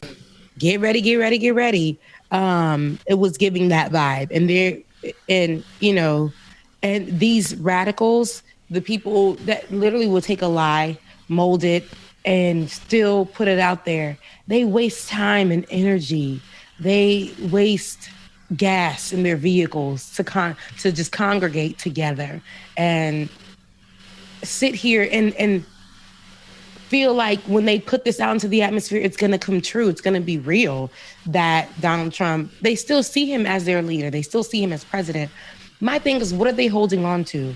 Because I know that he ain't here. He ain't around no more. What has he done for you in his absence that he hasn't been the president? What has he done for you as the people while you guys are holding it down for him? It's like, it's ridiculous. It's some weird infatuation, but it also shows how much hate they have for anything better than what we had as America. They hate it. Yeah. They hate the idea of moving forward, because moving forward may actually be what they call diverse. It may be having, or it became having a Black woman as vice president. It became where we had the whole United States of America shaken by the death of George Floyd. And this time they had to listen. With Donald Trump as a leader, those things would have been brushed to the side, and he would have made white nationalists and more racist news. He would have made those policies. He would have said what he would be fighting for. He would have definitely made messages in his press conferences towards those certain people to stand, stand down. Stand by, be ready, Proud Boys. Stand by. It would have been those things. And I think that's what these people were so happy about. And they were so afraid of what it would look like without him in office. And now it's really as diverse as they were afraid of. And this ain't even as diverse as it can get. I mean, y'all got a little sprinkle of something that kind of works in your favor sometimes. But you guys are looking at this, what was the past, and are so afraid, or you guys are so afraid, the people who really want Donald Trump, or who believe that he still is their leader, they're so afraid of moving forward in a different America. They just don't want it. They don't want the idea. They don't want to live in that way. They want it to be separate. They want to keep it separate. And they want to keep it white and Black. That's what they want. White, Black, others. That's what they want. So. Yeah. James, you were about to say something in there about the Jesus. Like they really look at this guy as if he's Jesus. Yeah, and I just don't understand it. No, I had nothing to say, because that's just damn stupid. I just don't understand it. I mean, like, they still holding on you. Like, I want y'all to realize what this man said, that he's coming back. Okay, we hear that all the time, and he's coming back mid-August or whenever. But he didn't say that he's going to be put back in office by Congress, whoever the hell else it is. But they said if not, it's going to be the militia bringing him back into the office. Y'all better listen to these sounds, man. These white supremacist people is crazy as hell. They out here doing all kind of stuff to us. Y'all just watch out. Yeah, no, you're so right. I don't know where this particularly was recently, and I wish, David, if you're watching, if you can grab that. There was a slew. I got that from the white folks in Mexico. There was a slew of white nationalists hitting the streets. Yeah. In their I guess KKK outfits or whatever it was, but they were out there and they were marching in the name of whiteness. They wanted to get out there, and this was just a few days ago. They wanted to get out there and have their voices heard, and they did this like in broad daylight on the streets. And it's not. They are out here now. Imagine if Donald Trump was here. We saw what happened in Virginia. And when those people stormed outside with their little tikis and everything, Charlottesville, in Charlottesville, Virginia, and they stormed outside with their tikis in the name of whiteness for Donald Trump, and he spoke for them. And remember, that was when he only condemned one side. He was like, what, this, what about the other side? And we're like, the Black people are the ones getting the issue. Like, are we not looking at the same footage? Are we not? But it's never through the same lenses. Those people that you see out there that believe that Donald Trump is still their leader don't look at things for what they are. They look at it from what Marjorie Taylor, that rose whatever they call rose frames or whatever. They look at it through those rose frames where nothing is real. And they look at it from where Marjorie Taylor Greene, what Marjorie Taylor Greene fed them, not knowing that those people they're starving. But for them, they're being fed this information and it's enough. It's enough. But they are so famished. They don't even understand that they're becoming more dumb. Yeah. They're becoming an embarrassment. And it no longer, like, it doesn't benefit Donald Trump anymore. Like, he's still doing him. Like, he's still going to do him with or without the support of these psychopaths. Okay. So I don't know why they go rose-colored glasses. I don't know why they go 6 jobs for this man. I really don't. But the conspiracy theories, the believing the conspiracy theories is ridiculous. You were mentioning that that protest over the weekend, and I don't know if I want to use the word protest, but it's that white supremacist rally where it was about 150 white nationalists who wore white masks and they marched around the city. They're out here and they are showing the world that they mean what they say. And I think as I'm listening to everything that we've talked about today, y'all, we better believe these white folks. We better believe these white folks when they say they would go to civil war, because they did it before. Yeah. Yeah. And they'll do it again. Rebecca, you're talking about the clip from Philly. David's asking. Yeah. I think it's a Philly. Okay. It might be the Philly clip. Yeah, I haven't seen that. So yeah, David, if you get that, please pull that up. Rebecca, you also mentioned Heather Heyer. Like Charlottesville, they will get their militias together because they have them together already. James. Y'all, the biggest difference is with this is like how the Klan used to be back in the 50s and 60s. It's the same thing, except now they just start without their mask on. Yeah.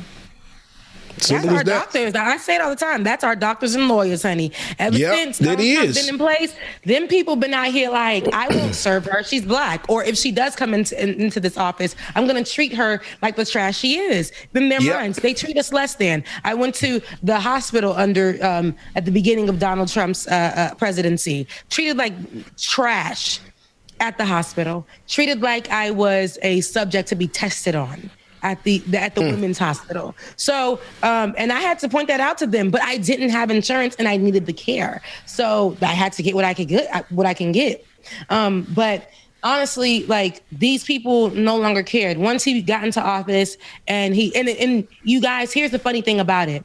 He made people that look like us, black and brown folks, believe black and brown folks who have businesses.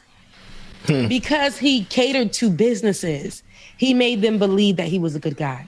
If you talk to any black and brown person who has a business and, guys, that was a conversation that I had to stop in Mexico. Right there. That one. The one that I'm about to talk about right now. I knew that I was in the swimming pool, swimming my little booty off. I can't swim, so I went from here to here. And this girl, this beautiful young girl saw me while I was just kicking up my feet, but I was going to get her anyway. I was like, let me get a friend. So I was like, hey, she's like, hey. Her guy had came and introduced himself to me earlier. So we were just talking, then he comes in the water and she was like, are you in politics or whatever? And because I was saying I'm a journalist and she's like, what are you doing? And I'm like, yeah, I'm in politics. She's Mexican, guys. They're both Mexican. And I was like, I'm in politics, but she was raised on the other side of it. She was raised as her father was a big business owner. She has money. They're rich. Her boyfriend came from a little bit of the slums, but him and her together just developed a business and they're doing pretty well. So they were like, so you're into politics and stuff. Well, Donald Trump wasn't so bad for me. I know it's bad saying that because I said, let me tell you something. As a business owner on paper, of course, he's pulling you guys out. He's saving you guys. But if he would have known that you were the color that you were, if he would have personally known you in that way, you probably would be treated not the way that you think, right? You were a business owner. He was bailing out businesses. He was protecting businesses. He's a businessman. And that he wanted to make sure that he put that on his agenda. So you were safe that way. But if you didn't have a business, and you were just little old Mexican you. And he's like, well, I know. And I was like, see, this is where I want to end the conversation. And she was like, I know, but I mean, you know, I was fortunate to, you know, have a business and my parents and the girl, I don't want to have a conversation. We'll get more tequila and let's, you know, just enjoy ourselves because I don't want to do this. I don't. So a lot of people who look like us who have businesses and, you know, saw a benefit from Donald Trump's policies in protecting businesses and getting loans and doing those things, they had something great to say. That's it. But the effect of everything else, of you being Black and brown, and the policies that could possibly hurt your cousin and them, your mama, your grandmother, your kids, you know, did you think about that? You know, the people that support Donald Trump and how they feel about you, because they don't see business when they first see you, they see Black, okay? And if they see BLACK instead of the hard ER or the hard CK for the Hispanic, like, stop playing with me. Like there's a lot of things that, you know, I had to tell my my ex, like, cause he was a business owner and he's just like, well, you know, they're not doing anything for me. I mean, they're not doing anything against me. I said, hold on, sweetie. Listen. If they knew how you spoke, where you came from, first of all, you got a heavy ass accent, okay? You Black as hell. I mean, black. You're African on top of that. And every time a police officer came to my why are you door like this? And they saw you, issue. Like, yes, he was purple. And I love my man. I love my man that dark though. But, you know, but I'm saying though, like, you have an accent. They weren't attracted to that with you. They didn't like that. And then, you know, just because you got a little bit of business money, now you think you popping and Donald Trump is on your team. Like, let's talk about it. You know, me and him literally went head to head on this, but I'm like, everything else. Let's talk about what happened with your mom and dad under Donald Trump's presidency. As immigrants. Let's talk about it. So, you know, it's a thing, like it's a brainwashing thing, but they think because they financially were pulled through something, that this president was the best for them. I don't care what good the president does. I will always give them that. But everybody in America ain't no business owner. Right. Yeah. Right. Right. All right. So we've added a layer of complexity to the conversation because throughout the entire day so far this morning, we're talking about the violence in this country, the threat that white supremacy is to this country, QAnon, the fact that they want to talk about civil war. Brother Mac brought up in the first hour discussing, Georgia brought up capitalism, and Brother Mac echoed it. And now, Rebecca, you're throwing in there that complexity of the other side of it, where people, they got money and they think because they got money that they go along with a lot of stuff that's happening in this country with Donald Trump, before Donald Trump. I mean, let's just be real. A lot of this happened before Donald Trump. Yeah. Some of those tax breaks that you were talking about, that happened before. Of course, the 2017 tax breaks was Donald Trump. But this system, this economic paradigm has been like this since the 1980s. Like, we've been living underneath this, where the rich are getting richer since the 80s, since I've been born, right? Since I've been alive. So it's nothing new. I want to unpack that complexity with two other stories that we have coming up. We could be good friends. We could be good friends, yeah. We could be good friends. We could be good friends. She know what's up. Can't get enough. Yeah, even when it don't feel right. I'm not gonna lie. What I missed last week more than anything else, there were a couple of stories, y'all. There were a couple of stories that was screaming for Babecca. It was like, and the Eka part of the Babecca was out somewhere sipping Mai Tais in Mexico. So I did miss that. But margaritas. Margaritas. 5-star. Yeah. Come on, 5-star. You a 5-star chick? 5-star. 5-star. Nothing less. Nothing less.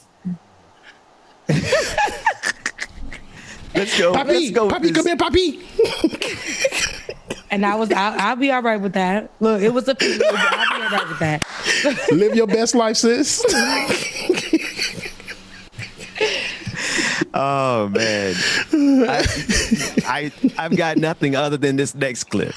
Okay, I was gonna skip to the sister from Buffalo, Sister India Walton. We are going to go to her, but I want to set it off first with this clip from Pastor Greg Locke. He's a favorite on our show because he's extremely animated with his ignorance. He's extremely animated. This the one that did the drop kick for Jesus. Yes. Here's a clip. The first clip we played in the first hour we played, and this is him talking about QAnon. I want y'all to see how far QAnon has gotten. It's saturated even our religious circles. Here's Greg Locke talking about the bloodthirsty pedophiles that have underground railroad tunnels, and it's a mess. Take a look at this clip.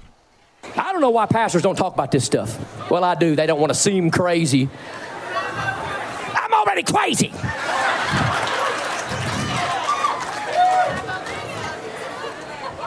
People like, do you really think it's that much of an epidemic? Do you honestly believe, I'm going to get somewhere crazy, do you honestly believe, Pastor Locke, that the military uncovered tunnels beneath the Capitol building and beneath the White House and in the Five-Fingered Lakes, do you really believe that they found kids? Yeah, both live ones and dead ones. And if you disagree with that, and if you try to discount that, and if you try to cover that, and if you try to keep that on the DL, you're just as complicit as Hunter Biden and the rest of them bunch of crack-smoking perverts.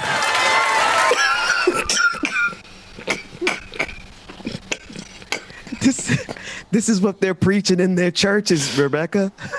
What the hell is that? They be the ones. No, listen, my thing is, I still don't even know. So this is another conspiracy situation right here. He's feeding his flock so much lies. Those people are literally starving, but they're just so dumb that they're taking all this air in and they're getting really gassy. And every time they let something out, it's dumb, it's stupid, it's equivalent to just, I really, really, really, really, really, really, really, really, really am shocked that this man, what did he say? Crack smoking perverts was the end of what he said. Crack smoking perverts. I really love that he said that. I love that he said that, right?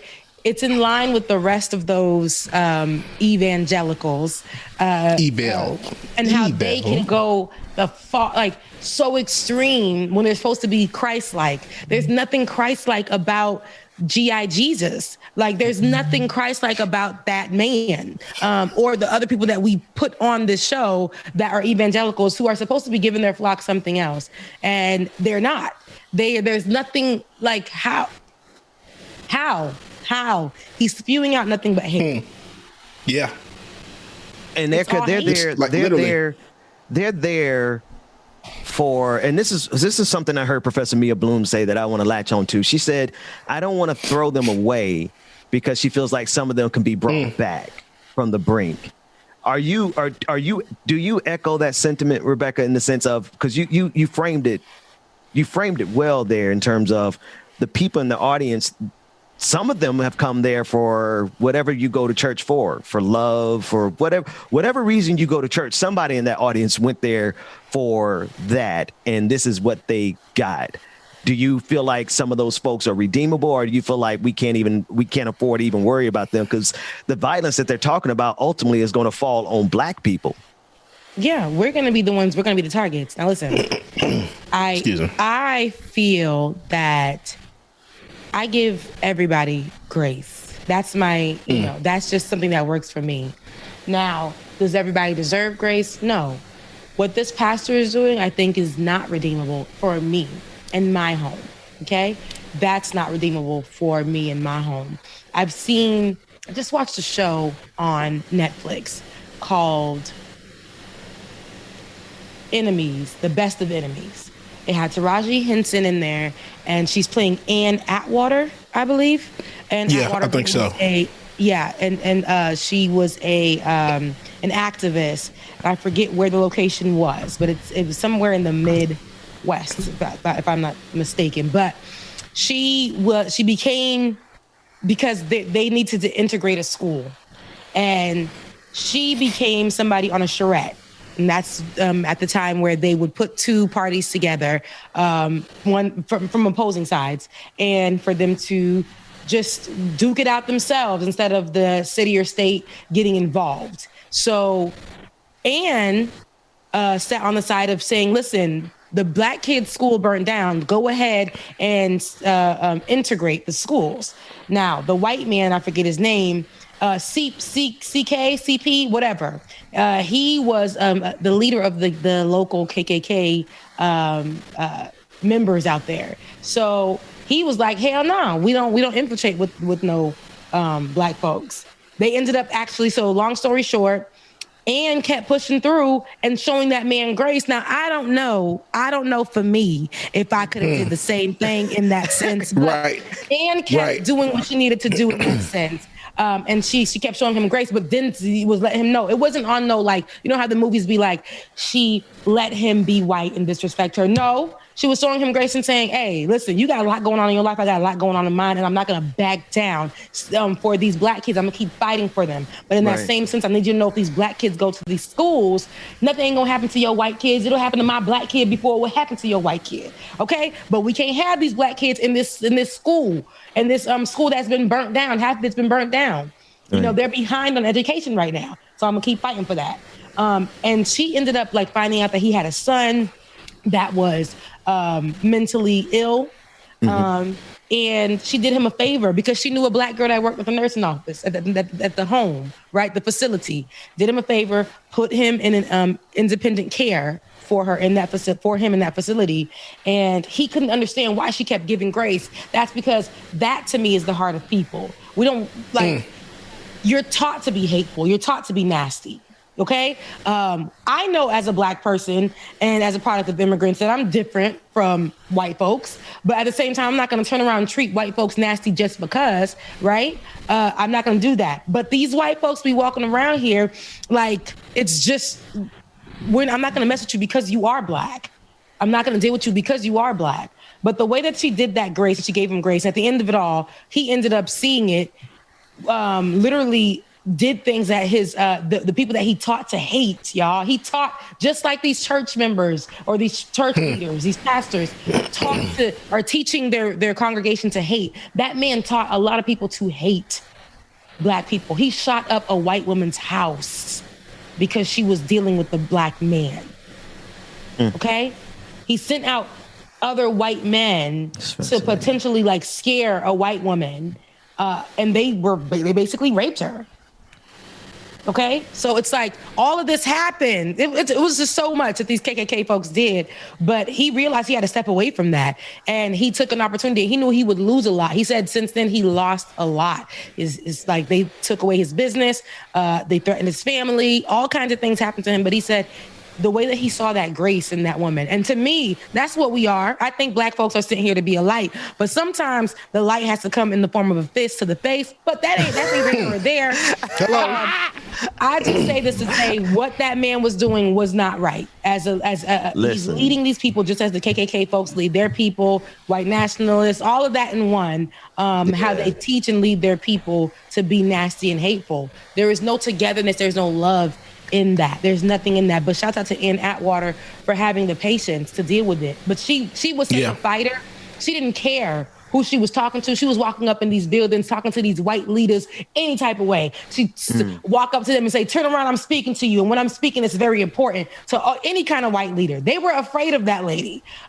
So for her to to have compassion for this man that did not deserve compassion, that's a real big deal. That's a real big deal. But Ben, I don't know if they do deserve second chances. Some of them, but some of them, because giving them a second chance could be deadly for us. Like how many times do we keep going back to offer the benefit of the doubt to a system that has shown exactly what it would do to us?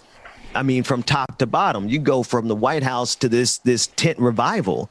There's a second clip of Greg Locke where I want to play the second clip because I really need people to understand that because you don't see it doesn't mean it's not growing and festering and spreading and being activated and being talked about in chat rooms and being talked about in sanctuaries, being talked about at the dinner table every single day, every single night. There is a contingency in this country that is so confident in their foolishness that they would burn this country to the ground. They really would. And in the name of a man who ain't even president no more. Right. Period. Run the second clip. God's about to bring the whole house down, ladies and gentlemen. These bunch of sex trafficking mongrels are about to be exposed. These bunch of pedophiles in Hollywood are going to be exposed for who they are.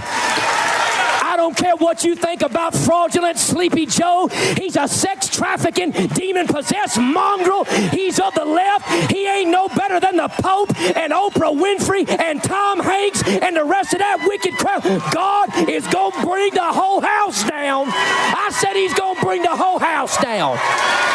He's going to burn the whole thing to the ground. He's going to expose all these bunch of pedophiles. I'm telling you, he's going to expose Kamala Harris for the Jezebel demon that she is. Wow, Jezebel demon? Okay, now, come on now. Now, see, I knew. Now, it's a couple of stories out there about, Kamala.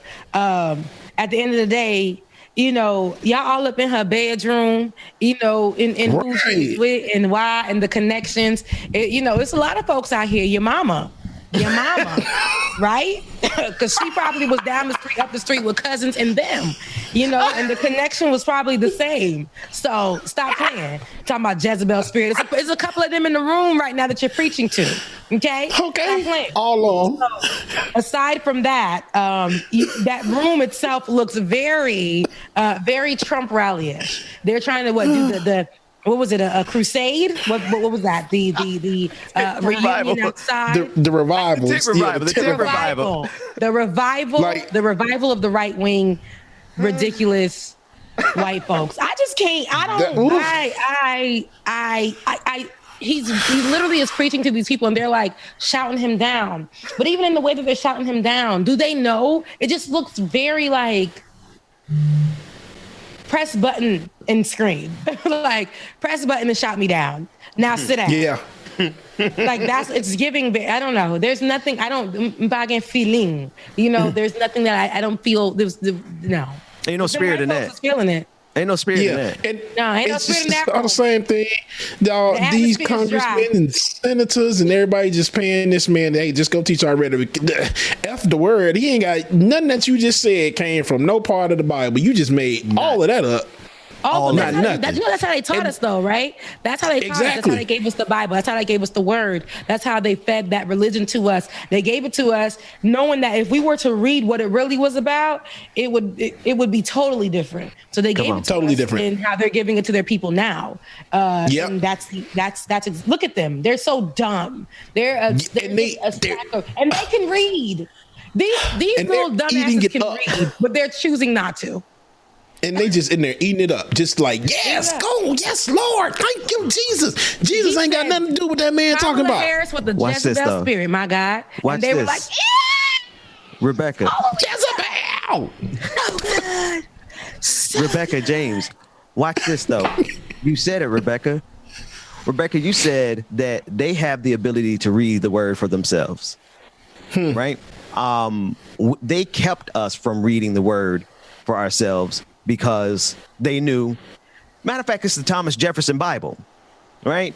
The Bible where they took out all of the references to justice out of the Bible, right? All the references to liberation out of the Bible, all the references to like people being set free from oppression out of the Bible. And that would be the type of Bible, the only Bible that slaves were able to even possess.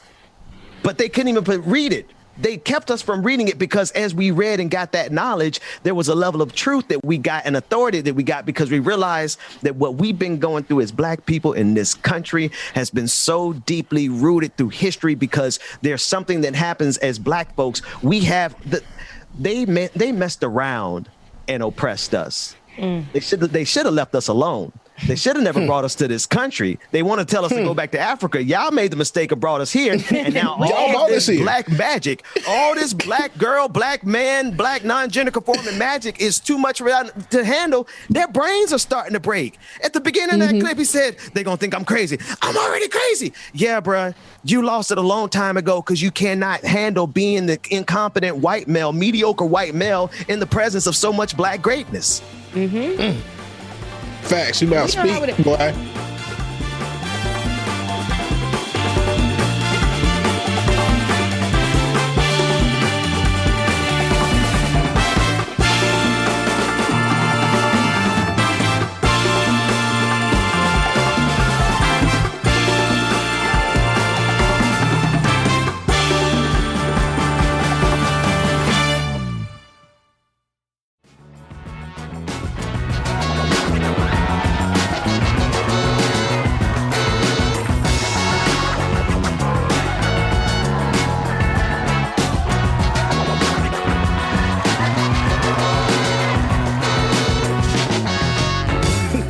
And speaking of that, though, Ben, I know this is going to probably be like a strange pivot, but Rachel Nichols of ESPN recently made some disparaging comments about her coworker, Maria Taylor, who also works at ESPN, all because she wanted to cover the finals. And she didn't get the opportunity to do so because Maria Taylor, who was Black, and Rachel Nichols, who was a white anchor at ESPN.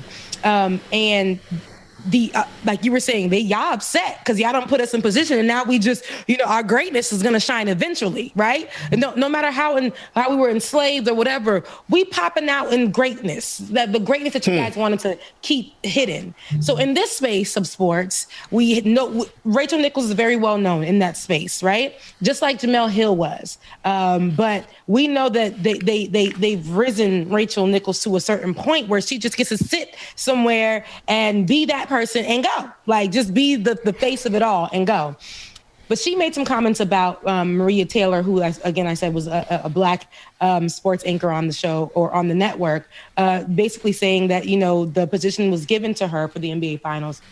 The position was given to her because they're looking for diversity. They're running so hard trying to find something diverse. And a lot of people saw that as an issue because she's thinking that because she's white, she deserves privilege. I believe that she's related to Barbara Walters. I don't know if it's Barbara Walters, but she's related to somebody big in the entertainment world, which gave her a leg up. If you ask Maria Taylor how she got there, she's going to say education. She's going to say I pushed hard. She's going to say internship. She's going to say I worked for this. She's going to say my knowledge. She's going to say because I'm qualified. Not to say that Rachel Nichols over the years hasn't become qualified, but I'm saying the paths are different. So the complaining and saying that she doesn't deserve because the network is looking for something diverse, to me, is ridiculous. And before she made the comment, she was like, well, she deserves, but she's not coming to take my thing. She's not coming to take what belongs to me. White folks get a little shifty when the qualified come around. When the qualified is a different skin color is now really a big issue. Now it's just because you're Black and the world or the United States is looking for diversity. That's why you're being chosen. Now you're good at everything else, but you're not going to come and take what's mine. So those comments were made. But I want you guys to hear this apology that was given. If you have that queued up, I want you guys to hear this apology that was given, if there was one. But it's what comes after the apology. It's what comes after the apology that I want you guys to see. The defense of two people that I just thought was very strange of Rachel Nichols. And her stepmother is Diane Sawyer. But if we have that video, can we roll that? In journalism school is don't be the story. And I don't plan to break that rule today or distract from a fantastic finals. But I also don't want to let this moment pass without saying how much I respect, how much I value our colleagues here at ESPN, how deeply, deeply sorry I am for disappointing those I hurt, particularly Maria Taylor, and how grateful I am to be part of this outstanding team. Well, Rachel, I want to say thank you. Thank you for accepting responsibility for your actions. You know, as someone that has known you for a long time, you know, being around you, you have treated me with the utmost respect, and you always made me feel comfortable in your presence. And I know your heart, you know, great person, great individual. I also know Maria Taylor, great person as well. Very, very talented, hardworking, and I feel like she also deserves every opportunity that is presented her way. My only hope is that we have a commitment overall to support each other through this process and continue to support each other through our journey. No, I agree with Perk. Let me first say this. I fully support Maria Taylor. I've worked with her since I joined ESPN at Get Up and Countdown, and I've known Rachel for 20 years. Rachel and our entire group here have had some very difficult conversations over this time period, and those conversations don't end here. We will continue to have uncomfortable conversations. No one is excused. She is not excused. I am not excused. Perk. This doesn't just go away, but we have to learn and understand it and become better for each other, and really through our actions more than anything, and that is our responsibility, and we all have a role in that, and that's something that I take pride in, and I hold to myself and everyone to a very high standard. Well, thank you guys both for being with me here today. Thank you, everyone out there, for being with us here.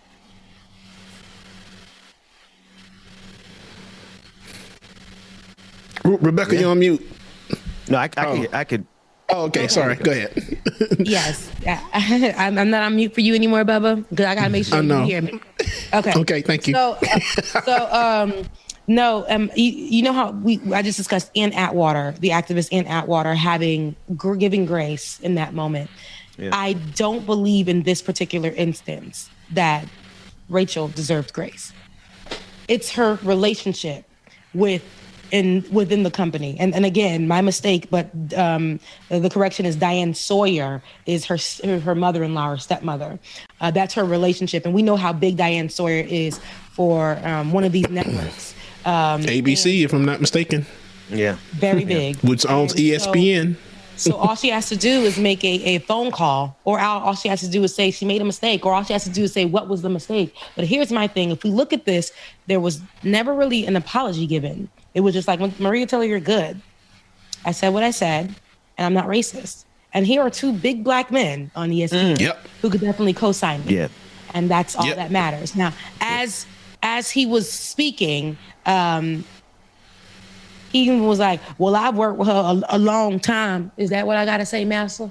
I worked with her a long, long time, and I like her, and she's good. She's always been good to me, but just because she's been good to you does not mean that means that she's less racist. White folks have their pick and choose. You might be the one that they look at you and say, you're not like the rest of them, right? He's not like the other black people.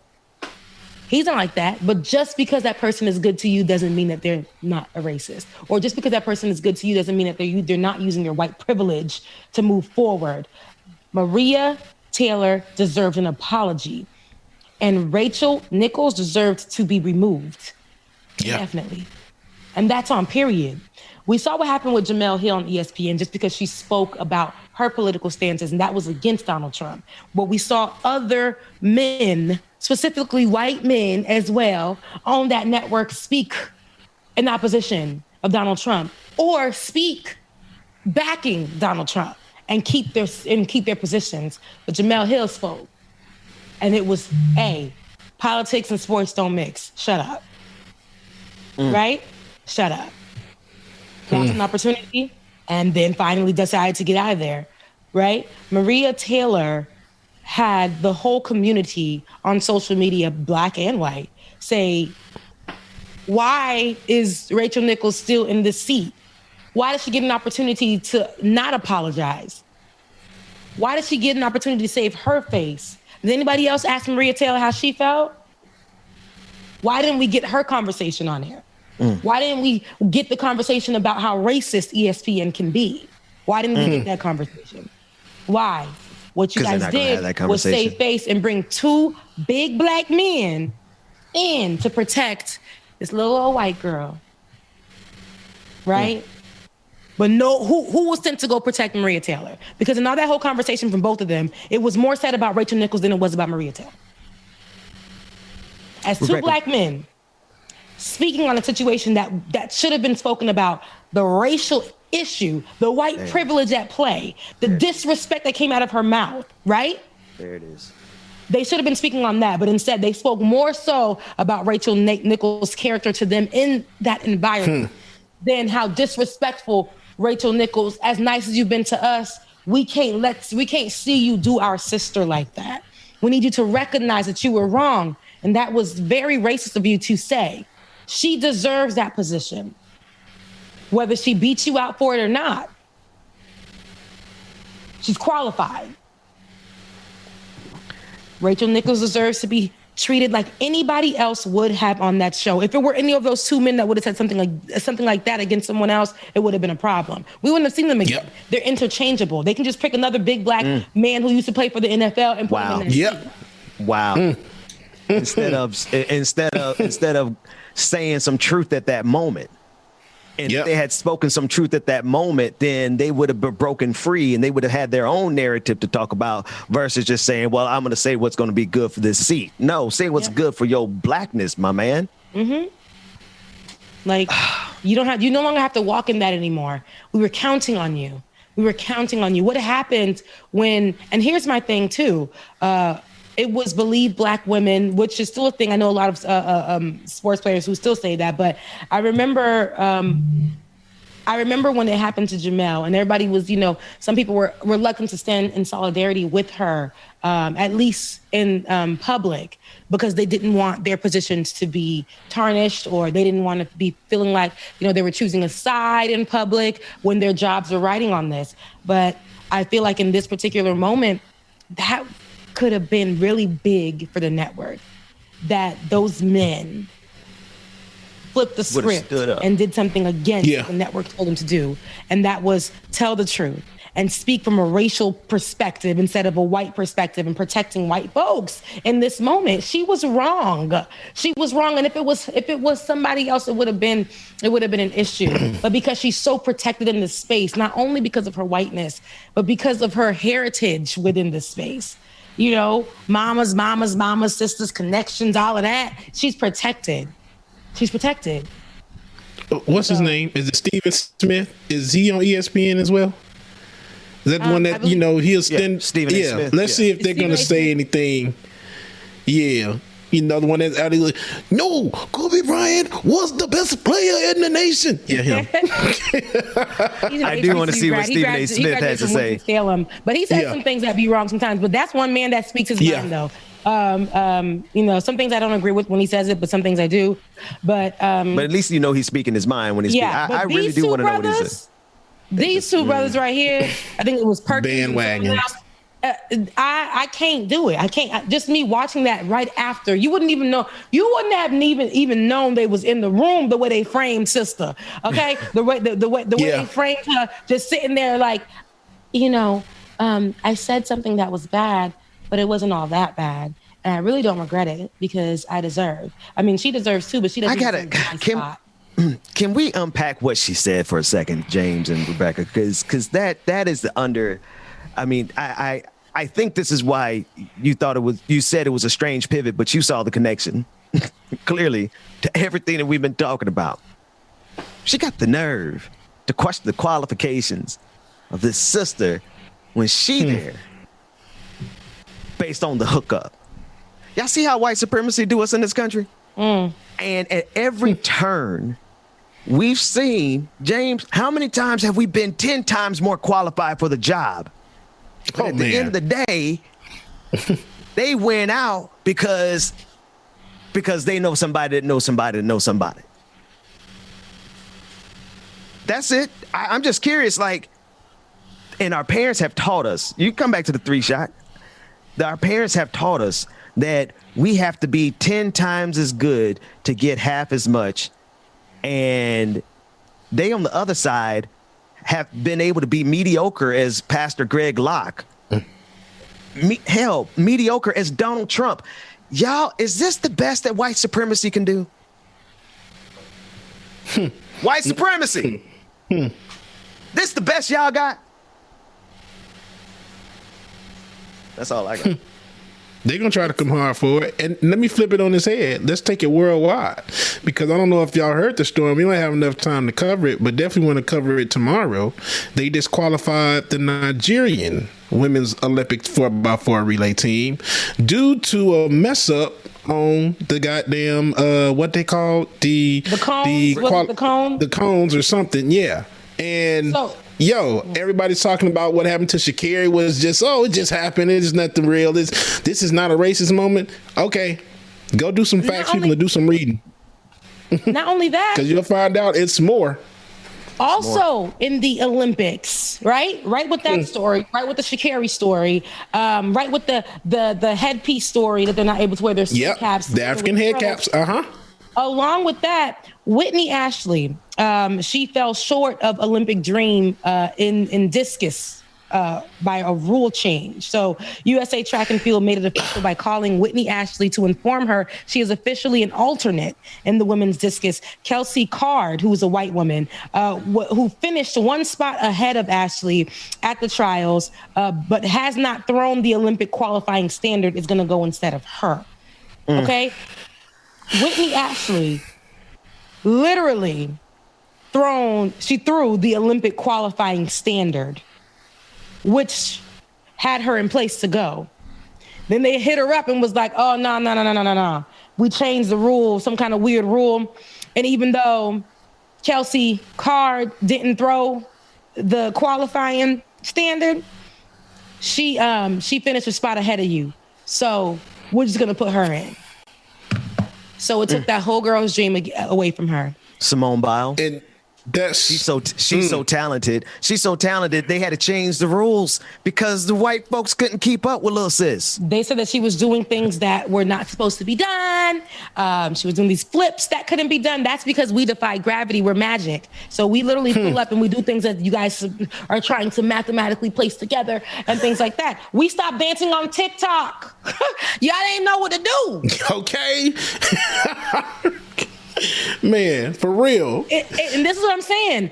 Give us our flowers right now. We had, like I said, Kylie put she put braids. She put her face on Tupac and sold that shirt.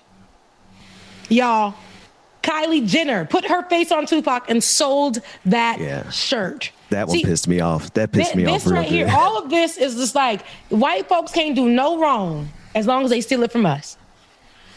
White folks can't do no wrong as long as we are not better than them, right? But as soon as we start to show ourselves, because there are a lot of times we go into the room and we make ourselves small just so that we can continue to make it through the corporate struggle. Because if we show how the email was constructed wrong by Catherine, we're disrespecting her. We're being aggressive. If we show how an easier route to do the job, a more effective and easier route to do the job, Billy is going to say that I was an insubordinate. Okay? Now we got a target on our backs. Now, because I got up to go to the bathroom after doing those things to Billy and Catherine, I went to the bathroom for 15 minutes, and then I came back, and now they told me that I was on the clock taking up their time. So now I gotta ride up. True story. So all of this, it's like we can't even be in a job space, be qualified, give instructions or something, and not even trying to take your position. Just tell you how you can do this more effective and better, and give you the idea so that you can present it as your own, which has happened like that. Which has literally happened like that. There are so many times that I've been in the space and let these people take my ideas and push them forward as they were their own. We were in that space together, Rebecca. I mean, not. I know you have other spaces, but I remember that space. Just trying to show people how to do it more effectively, more efficiently, and then get rejected because we're being aggressive. But then they still do it. But they came up with it themselves.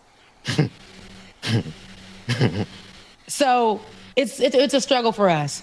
So, all of this, you got these in the Olympics, we're seeing it, we're seeing it do what it's, I guess, intended to do. keep Black folks at bay. Now that we're really infiltrating it, like we did basketball, it's like, it's almost like they want to find every bit of a rule and to take it away from us. But it's so sad. But what's funny is a lot of these girls are now seeing it like they just like the girl, Whitney Ashley, she posted a video and was like, well, this is why I can't do it. But tell me how, but tell me how this rule is a real rule. I did all of that work for you guys to tell me that I qualified and to tell me now that you're removing me from that spot to put her on this spot. And she didn't even do the qualifying standard. She was like, it's okay. It is what it is. She said, I worked so hard to make it to the Olympics, only for you guys to take it away from me. You know what? I ain't even gonna be mad about it. I know that I'm qualified. I know that I'm skilled. I know that I trained. I know that I'm great. So. And the bad part about it, y'all, is looking at it last night, is so many more.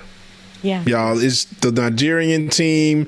I'm hearing that they're disqualifying a lot of sisters for higher than normal testosterone levels. It's really a lot. And these are people of color. Okay, so I want y'all to realize that. Don't say, oh, it's not Olympics. It's not just the Black people. It's more Blacks than you realize. Like the majority of everything that's happening to majority people of color. Yeah. Boycott the Olympics.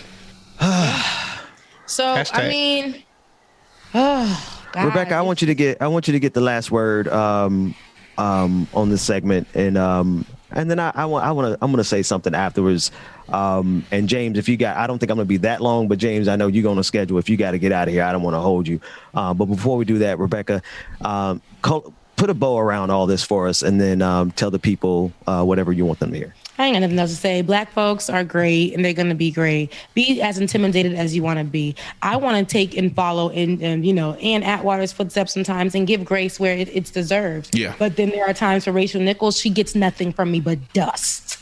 Okay? Nothing from you but dust. Same thing with Sharon Osbourne. Okay? I don't do white tears. And then I don't do people who are privileged, who sit on their thrones. Sorry, who sit on their thrones and literally will benefit and don't even think that an apology is deserved. Okay, I don't play that, so they get no grace from me. Rachel Nichols gets no grace from me. ESPN needs to shut it down. But Black people, this is another opportunity for me to just Black people. I'm speaking to myself in this sense too, to know that you are great. Sometimes your package different. But at the end of the day, when you know you've worked hard for something, when you know that you are qualified, people are going to get upset. They're not going to look at you for who you are. They're going to look at you because they're going to think that you don't deserve. They're not going to look at how hard you worked to get where you deserve to be. They're going to think that you need to work harder. There is no level for you to actually be in the seat and be comfortable because you don't deserve that. You got to keep working harder while everybody else takes the fruit of our labor and makes it business and triples that. Oh, we're not doing that no more. Okay? And shame on those two men who sat on the sidelines and sat beside the wrong person in this whole matter. It was sad to see. Anywho, I love you guys. I hope that you guys enjoy the rest of your day. Be nice to one another. Be kind to one another. Give grace to only those who deserve. And I love you guys. Mean it. I love you, Bubba. I love you, Ben. Kind of love you, Dwayne. Love you, David. I will see you guys in the morning. Sitting there. Okay. You can't even get inside the club. You can't even get in. Oh, man. Oh, man. Love you, Rebecca. Appreciate you. I'm not going to be long. I have to connect everything that I see that's happening here, y'all. We started this morning talking about the protest in New Jersey. The fact that Black people have to literally organize in the thousands in order to get a modicum of justice. But we always talk about it from the Black perspective. I want to talk about it from the white supremacist perspective, because the stuff y'all are putting out ain't that supreme. It really ain't. And we have had to survive your civilization and all of your accomplishments and all of your achievements. We have had to survive them. And we did. And because we had to survive, And because we did survive, we have been able to master things that you look at us and you're wondering how we're able to do the feats that Simone Biles is able to do. It's because it's in her DNA. How are these athletes able to soar far beyond? Or how are these people able to work up the corporate ladder? You think they're diversity picks. No, they're overqualified. Corporate America, we've been trying to show you how to make more efficiencies. You think you're making money now. Have you really talked to black people how Dr. Mary McLeod Bethune flipped $1.50 and turned it into an entire university? You want to talk about efficiencies. You haven't seen nothing until you've seen what black folks can do. But yet and still, like that white man in New Jersey who stood on that porch, belly to six pack. White man insulting a young black man. He had the confidence of his mediocrity. He had the confidence of his mediocrity. And it is the confidence of the mediocrity of white supremacy that will destroy not only this country, but this planet. And it's about time for America to make its mind up. Are you going to continue to stand behind white supremacy, even to the destruction of this democratic experiment? Are you going to yield to the protesters of January 6th? Or are you going to yield to those of us who have not only been fighting for black lives, but we've been fighting to make a more perfect union all along? It's time for America to make its mind up. That's all I got for today. Thanks so much for hanging out with us this long. This has been a great episode. DJ Exclusive, if you're still there, it's in your hands. If not, we're going to get out of here. Thank you all so much, and we'll see you next time. Working on that cause my mind is on an island. Told my babies I'll be homeless, so don't stay up. Breaks my heart to see them sad, so I won't wait up.